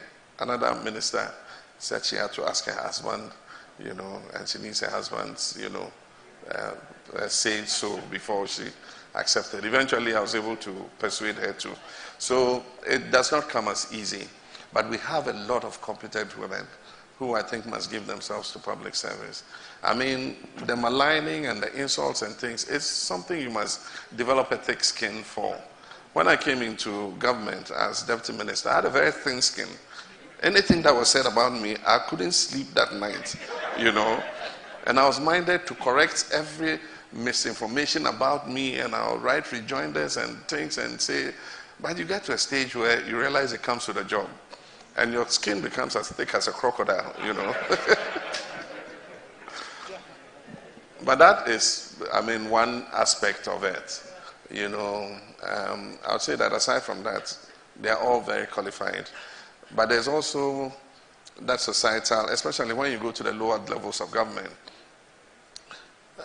Under President Akufo-Addo, he was going to nominate district chief executives. And I saw a video of a demonstration that they don't want a woman. And among those leading the demonstration were women. There was an old woman who said something, I've forgotten what that video was, but it was quite instructive. You know, that there are these prejudices that we've built over the years about women's competence and all that. Because they had an experience with one woman DCE, she probably did not perform very well. But there were other women DCEs who performed well. And the other male DCEs who don't perform well. But they don't say we don't want a male DCE. It says we won't accept a female DCE, you know. So those prejudices still exist. We all have to fight together to break them down. I guess this probably will be my, Amanda, this will be my last question to Mr. President.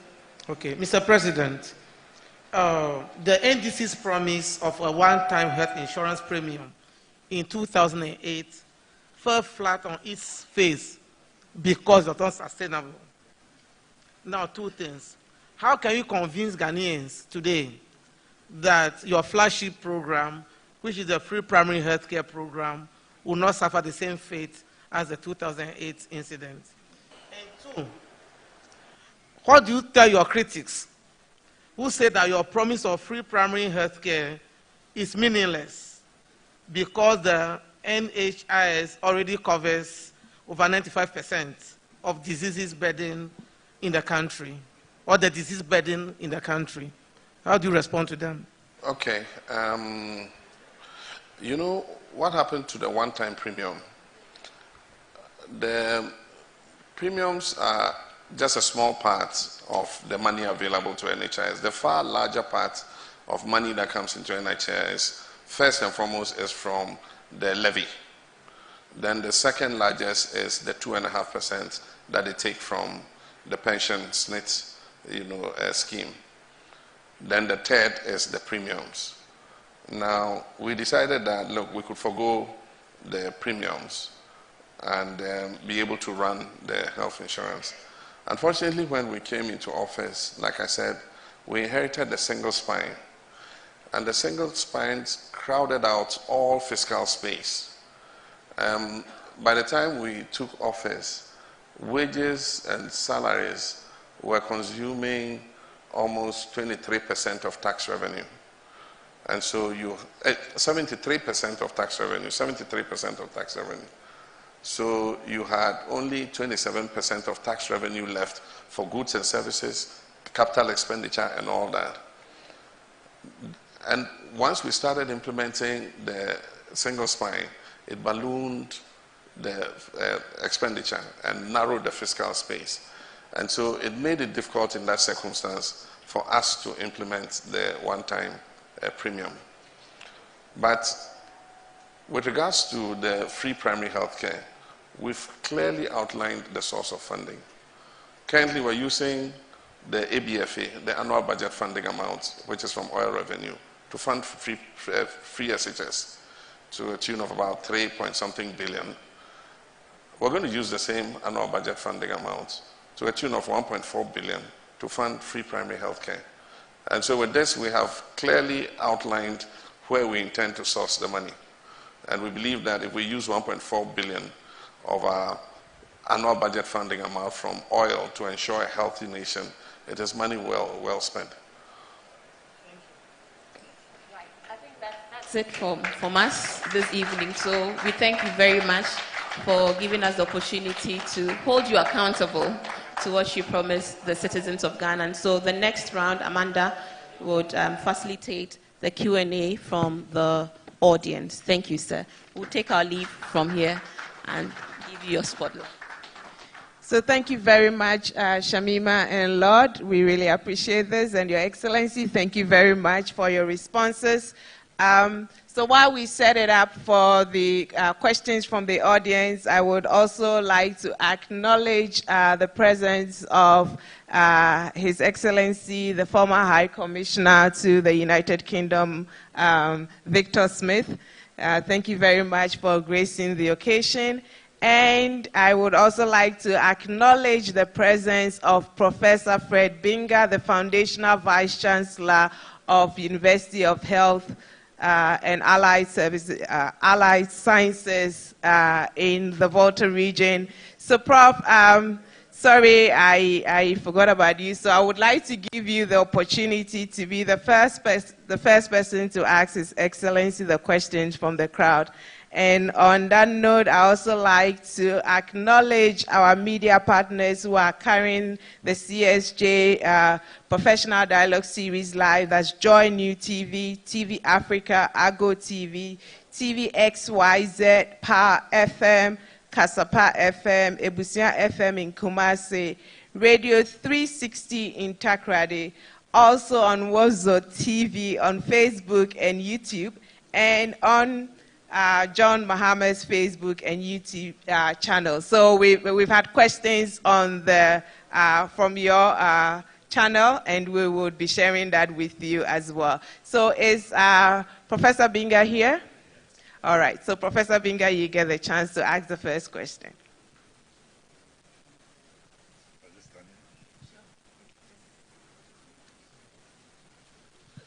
Thank you very much.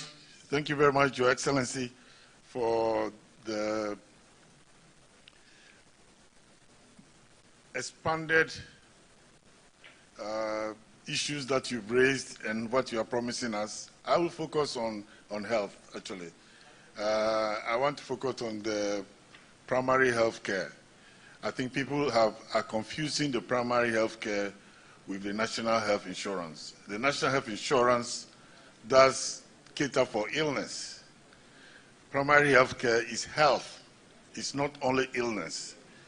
And there's the need to differentiate the two, because primary health care provides something for everybody. It's not the same that you need to provide at every level. We had the level A, B, and C, the district hospitals, the health centers, and we extended it to the chiefs compounds at the community level. But there are many more communities that don't have anything at all, and that is not fair. It's not equitable. So everybody must have something that addresses their health needs. Remember, health has to do with both our water resources, refuse disposal, sanitation, and all that. As we speak today, Ghana is rated as having only 15% of its population having adequate sanitation. This is just not good enough. So if you promise primary health care, we need to support that, and we need to help you to make sure it works. The question is, how are you going to integrate the private sector? In fact, if you look at the facilities that the government has at the moment, government has facilities in 8,000 facilities that we have across the country. Out of that 8,000, 6,000 are community chiefs compounds. It's only 2,000 that have health centers, district hospitals, and so on. And if we take if you use the electoral areas as populations with about 500 people, we have over 30,000. So we cannot expand overnight or in the next decade from 8,000 to 30,000. Okay. But we have many more people in the private sector that can fill this gap. The challenge has always been that this private sector involvement has always been a lip service. We don't give them much, and they don't give us much back. Okay, thank so you very much, So that is going to be the Prof. major challenge. Your Excellency, that's quite a professorial question there for you. So we will take 2 more questions, and then Your Excellency can move to the podium to address them. So I would encourage us to be very snappy with the questions. Time is fast spent. So I'd like to call on the representative of the Ghana Medical Association. So please take your turn. Your Excellency, good evening. And I think Prof has taken the first part of my question, which is how the private sector will be involved in the free primary health care. But I just want to add a bit to it that we've had policies in this country where free health care services are promised but never delivered. Presently, all accident victims who visit the hospital within first 24, 48 hours are supposed to have free care, but it's never implemented. So how are we going to implement this free primary health care that involves the private sector? And the other one I wanted to find out is that human resource to manage this free health care. Sometimes when promises are made, it's easy to look at the infrastructure bit, but the human resource, you cannot produce it overnight. To get enough doctors, enough nurses, enough healthcare workers of all cadres to man this kind of service would need years of training. You have costed the free primary healthcare to be 1.4 billion. Is there a cost to the human resource development? And in what time approximation are we likely to get the requisite human resource to manage this? Thank you. Thank you very much. So next is the Greater Accra Market Association.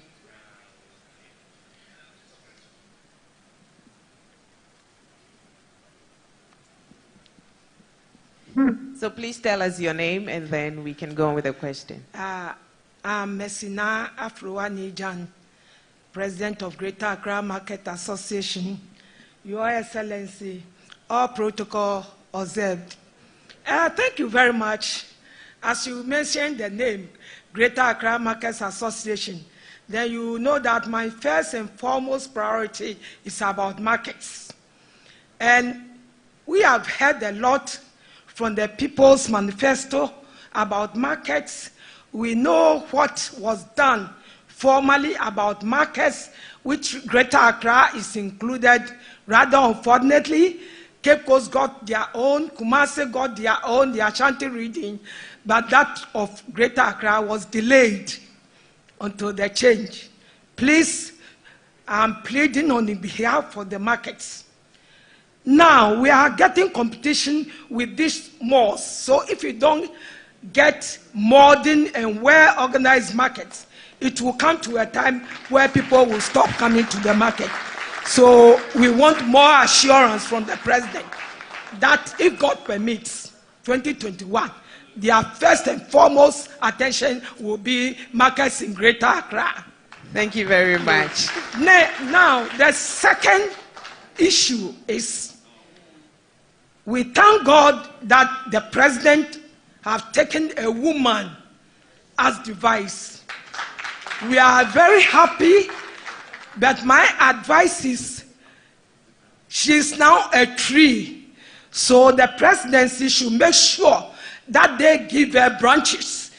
That means industrious women that can support her and help her to do the work, so that we that are on the ground, the vulnerables, can be helped.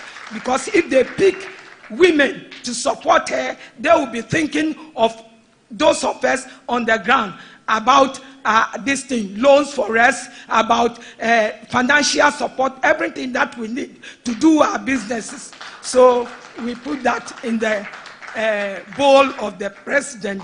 The last but not the least is, please, we want some guarantee that there's going to be peace in the incoming election, before, after, and during the election.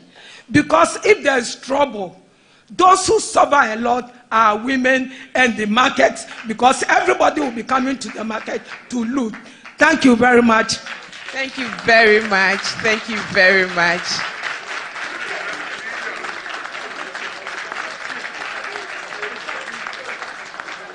So, Your Excellency, please take the podium.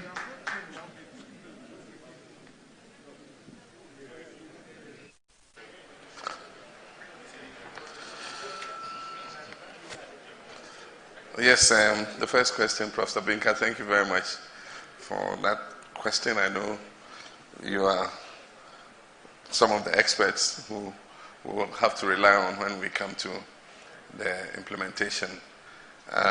We already have some experience with incorporating the private sector in the national health insurance, and there are many lessons learned that we can use in terms of implementing it at the free primary healthcare level. I loved what you said when you said free primary healthcare goes beyond. It is a broader, animal than our normal curative medicine. It promotes health and wellness in addition to providing cures for basic diseases and so on and so forth. It will include animating the society to know what the source of diseases are, open defecation, drinking from poor water sources and so on and so forth. And so we expect it to encompass something much larger than the current NHIS does. And so we'll use the lessons learned from incorporating the private sector. For instance, we can accelerate coverage by incorporating the private sector. You go to a community and the only health facility there is a retired midwife who has set up her maternity home. And so she delivers children, and at the same time, if somebody has malaria or has a headache or has something, he comes in there and she looks at him and treats him. Aside from that, we also have the private pharmacies and so on and so forth, where for basic symptoms they can, give some, assistance. And so if we are able to incorporate all these people, we should be able to expand coverage. But of course, it means that we must continue to roll out, more facilities in the communities, because then if you don't have the facility in your community, definitely you cannot get access, because if you have to travel a certain distance to get access, then it defeats the whole purpose of doing it. And so the points are noted, and we'll incorporate the private sector in it in a meaningful way. The human resources, how to produce the human resources, to be able to man it. We've always recognized that as one of the constraints, because we build beautiful edifices, facilities for hospitals, but then getting the specialized, health professionals to come and run, those facilities have been a difficulty. And that is why we have said that we must accelerate training and expand training. When I was talking about the law course, I also referred to medical courses, that we expand training so that we can have more people come out there and work. Our problem is a structural problem. Getting some of the professionals to go into areas that are considered rural and more remote has been our major challenge. And so we resorted to trying to identify brilliant but needy students in some of these areas so that we could give them scholarships and come and train them, knowing that after they train, they'll be prepared to go back to the areas where they came from. We did that during the recruitment of the students who went to train in Cuba. We targeted underserved areas and underprivileged areas, and we selected the children from there. And the thinking was that when they finish and they come back, right now they're doing their housemanships and all that, but the intention is that once they finish their housemanships, they'll be prepared to go back to their communities and serve their people. So these are some of the things we can do to address the human resource gaps. And Madam Messinijan, and I want to acknowledge her, very capable woman. I remember when we had to do the reintroduction of the value-added tax after the Kumipreko a committee was set up by the president to do the reintroduction of the VAT. And we had representatives from GUTA, the Markets Association and all that. And she represented the Market Women's Association. And she did a fantastic job in terms of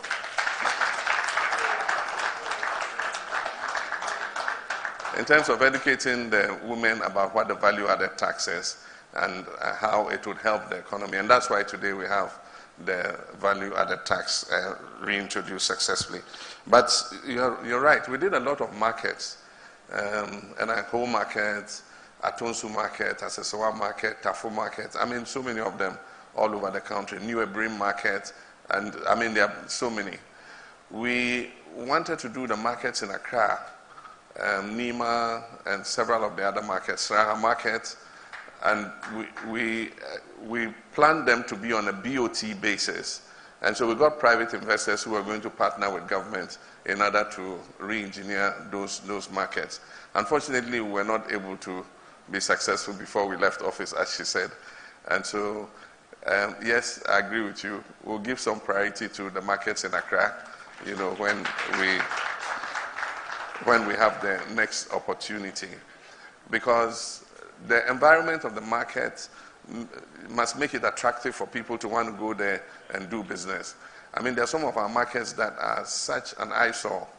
You go, and when it rains once, I mean, you're going to have to be holding your trousers and, you know, tiptoeing through the mud and all that, and it doesn't look good. We need to modernize our market so that it creates a good environment for our mothers and sisters and our brothers who trade in these places. So that's why in our manifesto we've said re-engineer major markets across the country. Then women issues and selection of a female running mate.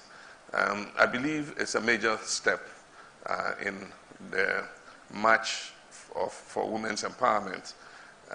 For me, what it gives me, like I said, she's a very qualified woman, and we didn't choose her because she was a woman. I mean, she went through all the processes. In the end, she was the last woman standing. We started with 3 women. In the end, it was left with her and 4 men, you know. And when we looked at, you know, achievement, we looked at electoral advantage, you know, and many other factors. I mean, it naturally fell on her. So the advantage is that she was a woman, but not that we sought out to look for a woman. And so that's the first thing. But for me, the biggest advantage it gives us is to have a woman as a vice president. When the president is absent, the vice president chairs cabinet. And so it's no longer going to be tokenism about women's issues. I mean, at the very top seat of cabinet, the president sits at the top of the table, the vice president sits to the president's right. And so women's issues are going to be given more attention because the vice president is a woman. And so that thing where we had first ladies running around and, you know, doing advocacy for women and all that. Now in the highest decision-making body of the land, which is cabinet, you have women sitting as the vice president. If the president has traveled and there must be a cabinet meeting, she is going to chair that cabinet meeting. And so issues to do with women and children, I think, are going to get more attention than we normally would have had. Then we should commit to peaceful elections. I mean, MDC always commits to peaceful elections. If there will be any trouble, I can assure you it won't come from us. I can assure you it won't come from us. We have not mobilized vigilantes. We don't have any weapons or anything. We believe in the power of the people to protect the integrity of the election. And so I'm calling on all the people of Ghana, in whatever polling station you vote in, make sure that your voice counts and that nobody comes and disrupts the election in your polling station. We hear all kinds of stories. People have been trained, and even in the little registration exercises that we've done, you've seen strange characters in different kinds of uniform, you know, holding pistols and things, threatening people and all that. That has been a character of this president. Since it's all die be die mantra, I mean, you can see that violence is something that he has associated with. And as soon as he came into office, we've seen all the things that happened. Delta forces storm a courthouse and chase a poor judge out. And instead of letting them face the full rigors of the law, they make them get off with a small fine. And they didn't even pay the fine. The fine was paid for them. And so they've gone around with those who perpetrated the Ayawaso West Wagon were asked to be sanctioned. Nobody has sanctioned them. The weapons they used to perpetrate that crime, they are still carrying those weapons. Armed robberies happen, we go check, you see Castle, Flagstaff House badges in some of the armed robbers' pockets.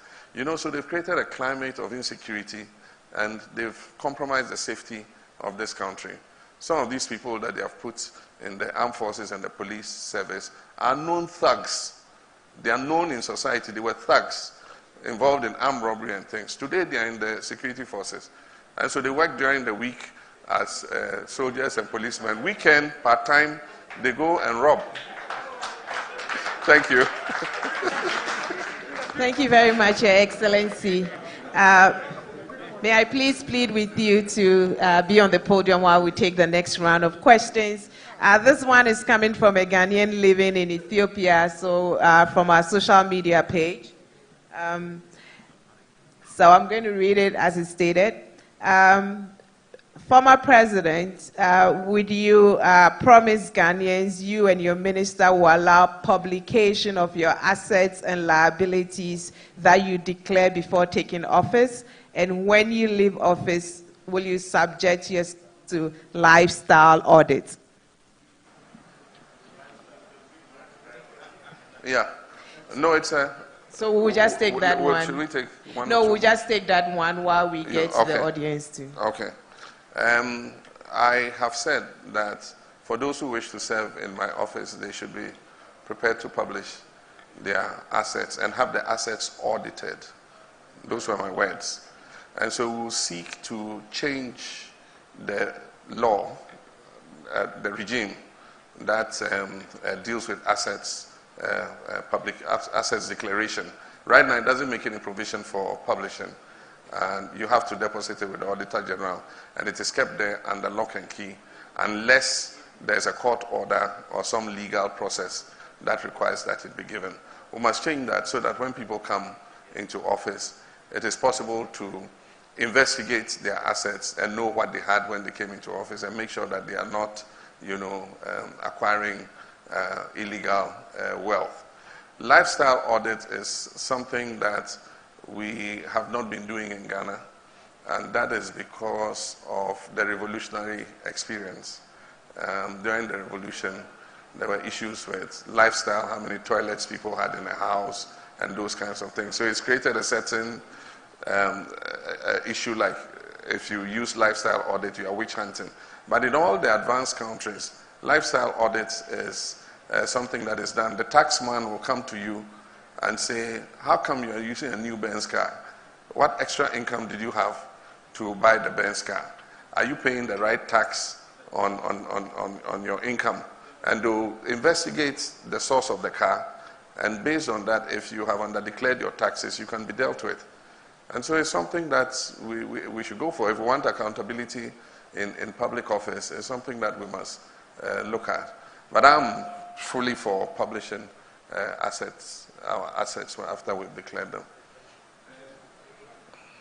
So you heard it here, he's fully offering publicize his assets upon taking office should he win the elections, and so goes to all his appointees as well. Thank you very much, Your Excellency. So another question we have coming from Facebook is, how different is your proposal for the Youth Employment Agency with a target of minimum 100,000 beneficiaries different from the existing measures, and how do you intend to fund this project?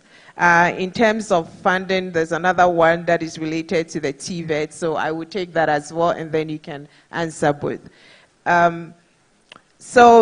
You've talked about providing TVET. There's a proposal in the NDC People's Manifesto, and you intend providing free opportunities and also access to TVET education in this country.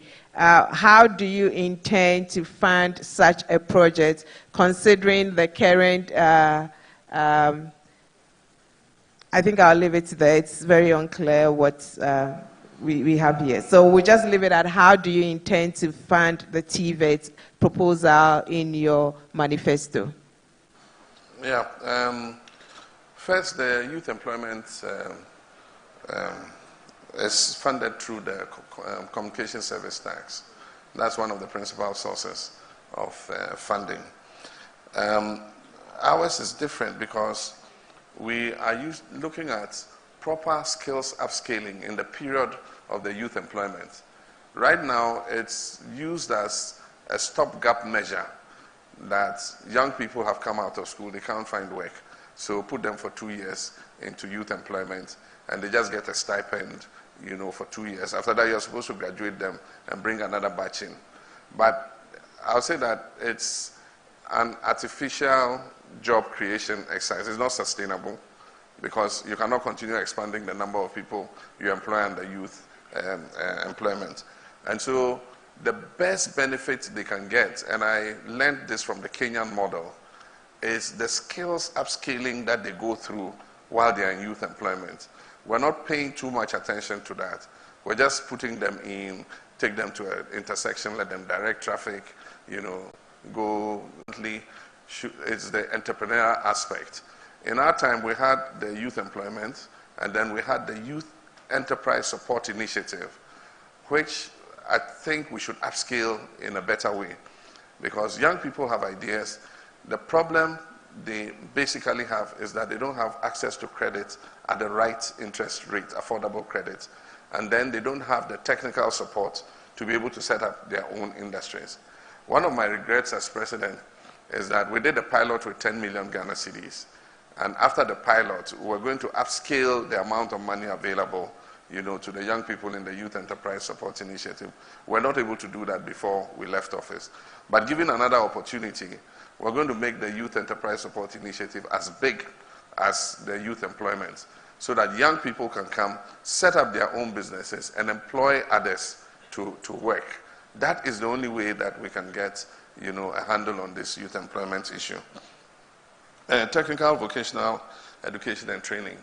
One of the major problems we have now is access. We don't have enough technical vocational educational schools. The secondary technical schools are very few. The technical institutes are very few. Many districts don't have technical institutes. The other institutions like NVTI training centers are not enough.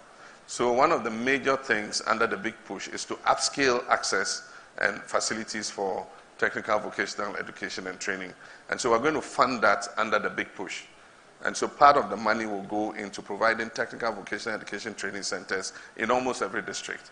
Aside from that, we're going to make the technical universities available for training.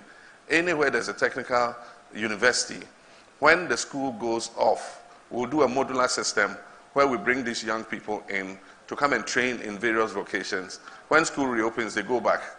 When schools close again, they go and continue. And once they finish their modular session, they get their certificate, and then they are released to go into the world of work. We will fund it from our sources, our oil revenues, because we have done a new definition for capital. The oil revenues were meant for capital investment, but then human capital has been accepted as capital development. And so we'll find the money. For the facilities, we'll do under the big push, but the financing for the students to go and study, we will do. We're doing it for free SHS. I mean, why won't we do it for technical and vocational education? Thank you very much. So we are still on education. So we'd like to invite the representative of the Ghana National Association of Private Schools. Yes, please take the microphone, and then we would ask the representative for the National Union of Ghana Students to also get ready. Please, we are running late, so if we could be very snappy with the questions, we really appreciate that. Thank you. Thank you very much. Dr. Damasus Turoson is the acting president of the Ghana National Association of Private Schools. 3 snappy ones. We're very elated when we heard that private schools were supposed to be part of your free SHS initiative. But then we are scared at people talking about you absorbing our schools and therefore making them free. So are you going to absorb private schools to become government schools and make them access the free SHS? That's one. There's a pre-tertiary education bill currently before Parliament, and that bill scares us a lot. Aspects of the bill ask that private schools will also need to have professional and licensed teachers. No teacher can teach in Ghana if the person is not professional and licensed. And yet we are unable to employ and pay professional teachers. So what are you going to do about that bill? And last but not least, private education sector is the worst affected by the COVID-19. Post-COVID-19, what initiatives will you bring to bear to resurrect our collapsing schools? This is what we want to find out. Thank you very much, Mr. President. Please go ahead. All right. I'm Divine Edem Kojide, the General Secretary for National Union of Ghana Students. My questions are in twofold. First has to do with the issue of student loans, because government of Ghana has been able to successfully make education accessible at the primary level, accessible at the secondary level. Now, the major issue at the tertiary level has to do with the issue of fees. In the NDC manifesto, you have promised to increase student loans by 100%. You have promised to expand coverage to private institutions. And you have promised to reintroduce the SLTF Plus, which makes loans accessible to students immediately upon admission. But the major issues that students who have already registered for the loan scheme face is the delay in disbursements. Now, what that does is that by the time that the loans are made available to these students, the loans have lost their time value. And most of them already have deferred before these loans are given to them. The major issue that NUCS would want you to commit to is to promise that there's going to be a timely disbursement of these loans so that students are able to use them immediately their academic years begin. We hope you would make that commitment. Second issue has to do with the issue of digital education. The COVID-19 pandemic has laid bare the deficits in our digital education infrastructure. The People's Manifesto promises to make free laptops available to all tertiary students. When should students of Ghana expect the distribution of these laptops? Thank you. Thank you very much. So, Your Excellency, those are the last questions for you. Okay. They came in 2 and 3 folds. So. All right. Okay.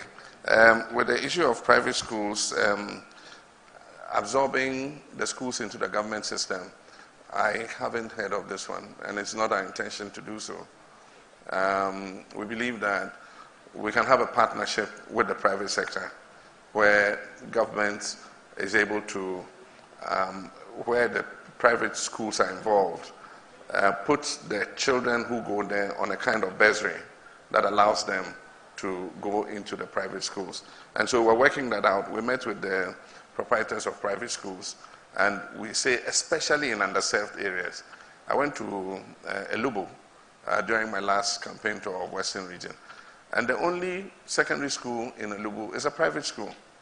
Since the introduction of the free SHS, the school has virtually closed down because all the parents have moved their children into the public schools in order that they benefit from the free SHS. And so if such a school can continue to train the children in Elubo, why not? Why don't we, because there's no government school there, why don't we partner with that school so that the children of Elubo can go to school there, instead of all of them going to Hafasini to go and join in the congestion there and create a double track that has become a monster and is affecting both parents and children. The pre-tertiary bill, education bill, as far as I know, is still in Parliament.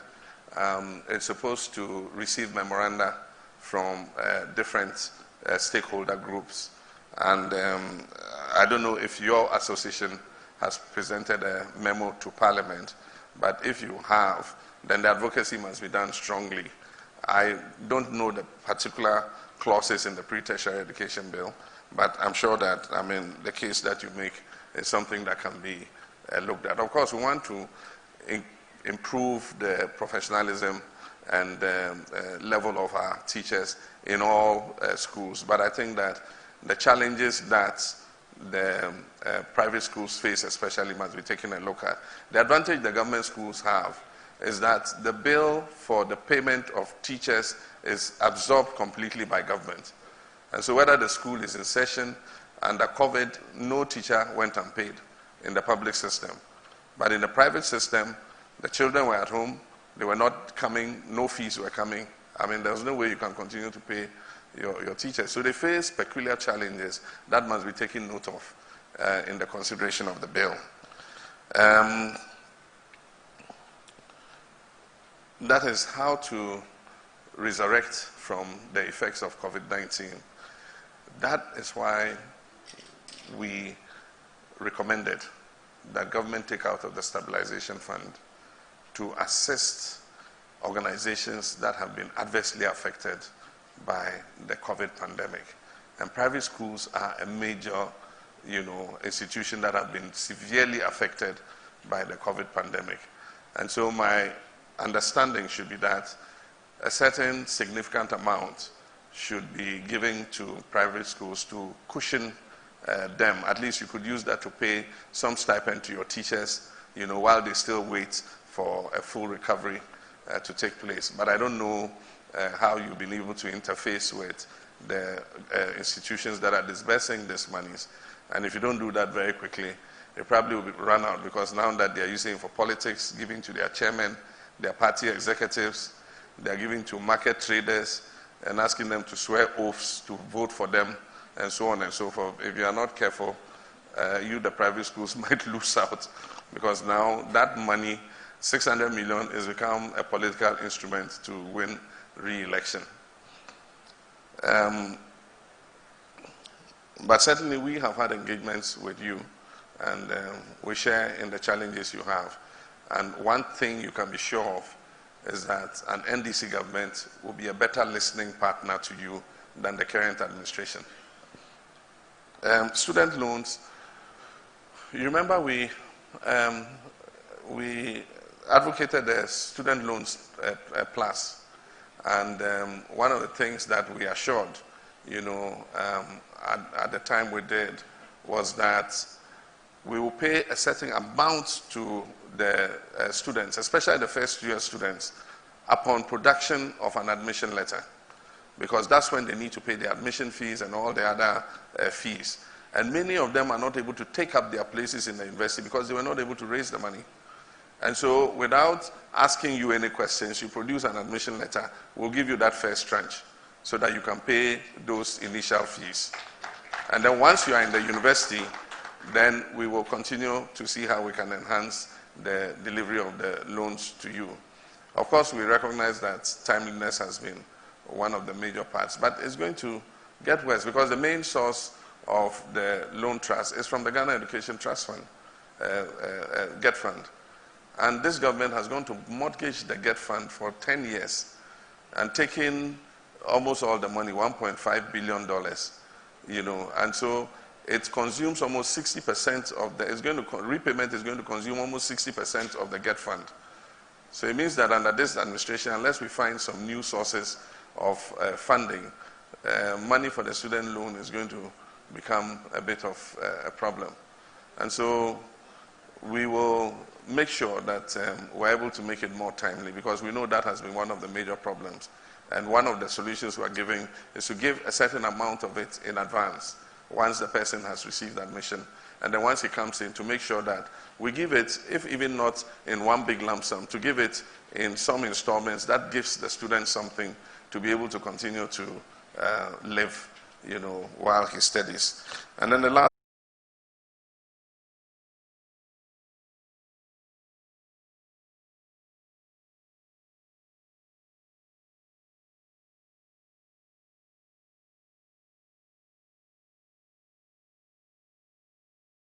very much for answering our questions, and you may please take your seats now.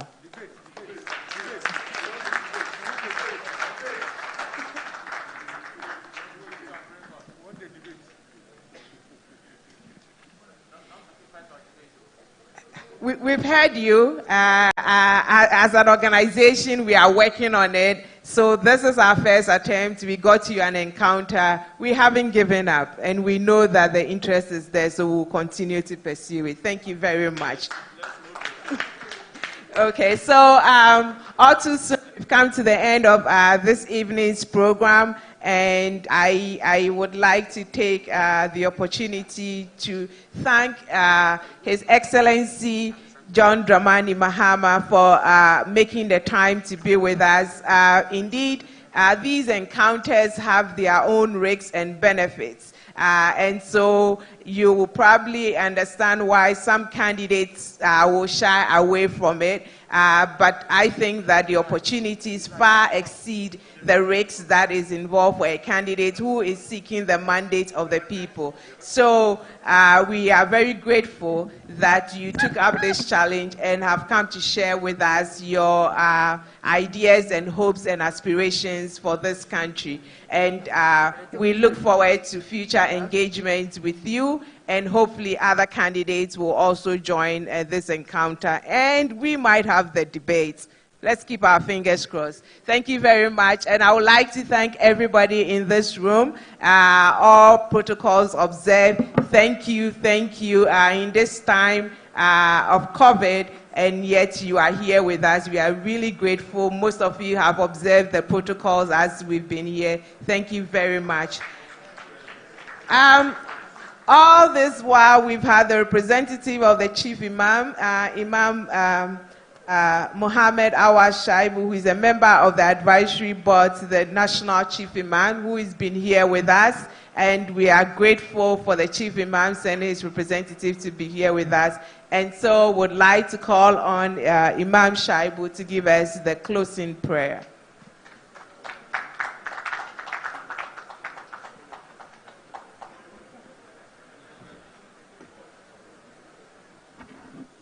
Please remain in your seats while we pray. Thank you. A'udhu billahi minash shaitanir rajim. Bismillahir rahmanir rahim. All praise and thanks are due to Allah Almighty, our creator and sustainer of the worlds. We thank you, Allah, for all the glories of life. We thank you for guiding us to a very successful end of this historic program. We ask you, Allah Almighty, to let the best yield out of this program. Let's say Ameen. And I pray, Rabbana atina min ladunka rahmatan wa hayyi lana min amrina rashada. Rabbana la tuzigh qulubana ba'da idh hadaytana wa hab lana min ladunka rahmatan innaka antal wahhab. Subhana rabbika rabbil izzati amma yasifun. Wassalamu ala al-mursalin walhamdulillahi rabbil alamin. Wa sallallahu ala sayyidina Muhammadin wa ala alihi wa sahbihi wa sallam. Can we say Ameen? Assalamu alaikum.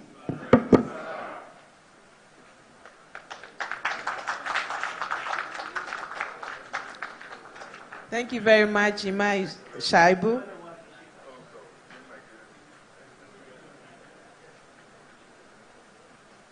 So on that note, we've come to the end of the program. The Center for Social Justice is very grateful for your presence. We wish you a safe trip back home to your various destinations. And please maintain all the protocols for COVID and keep safe out there. Our next invitations will be coming into your inboxes. Thank you very much and have a wonderful evening.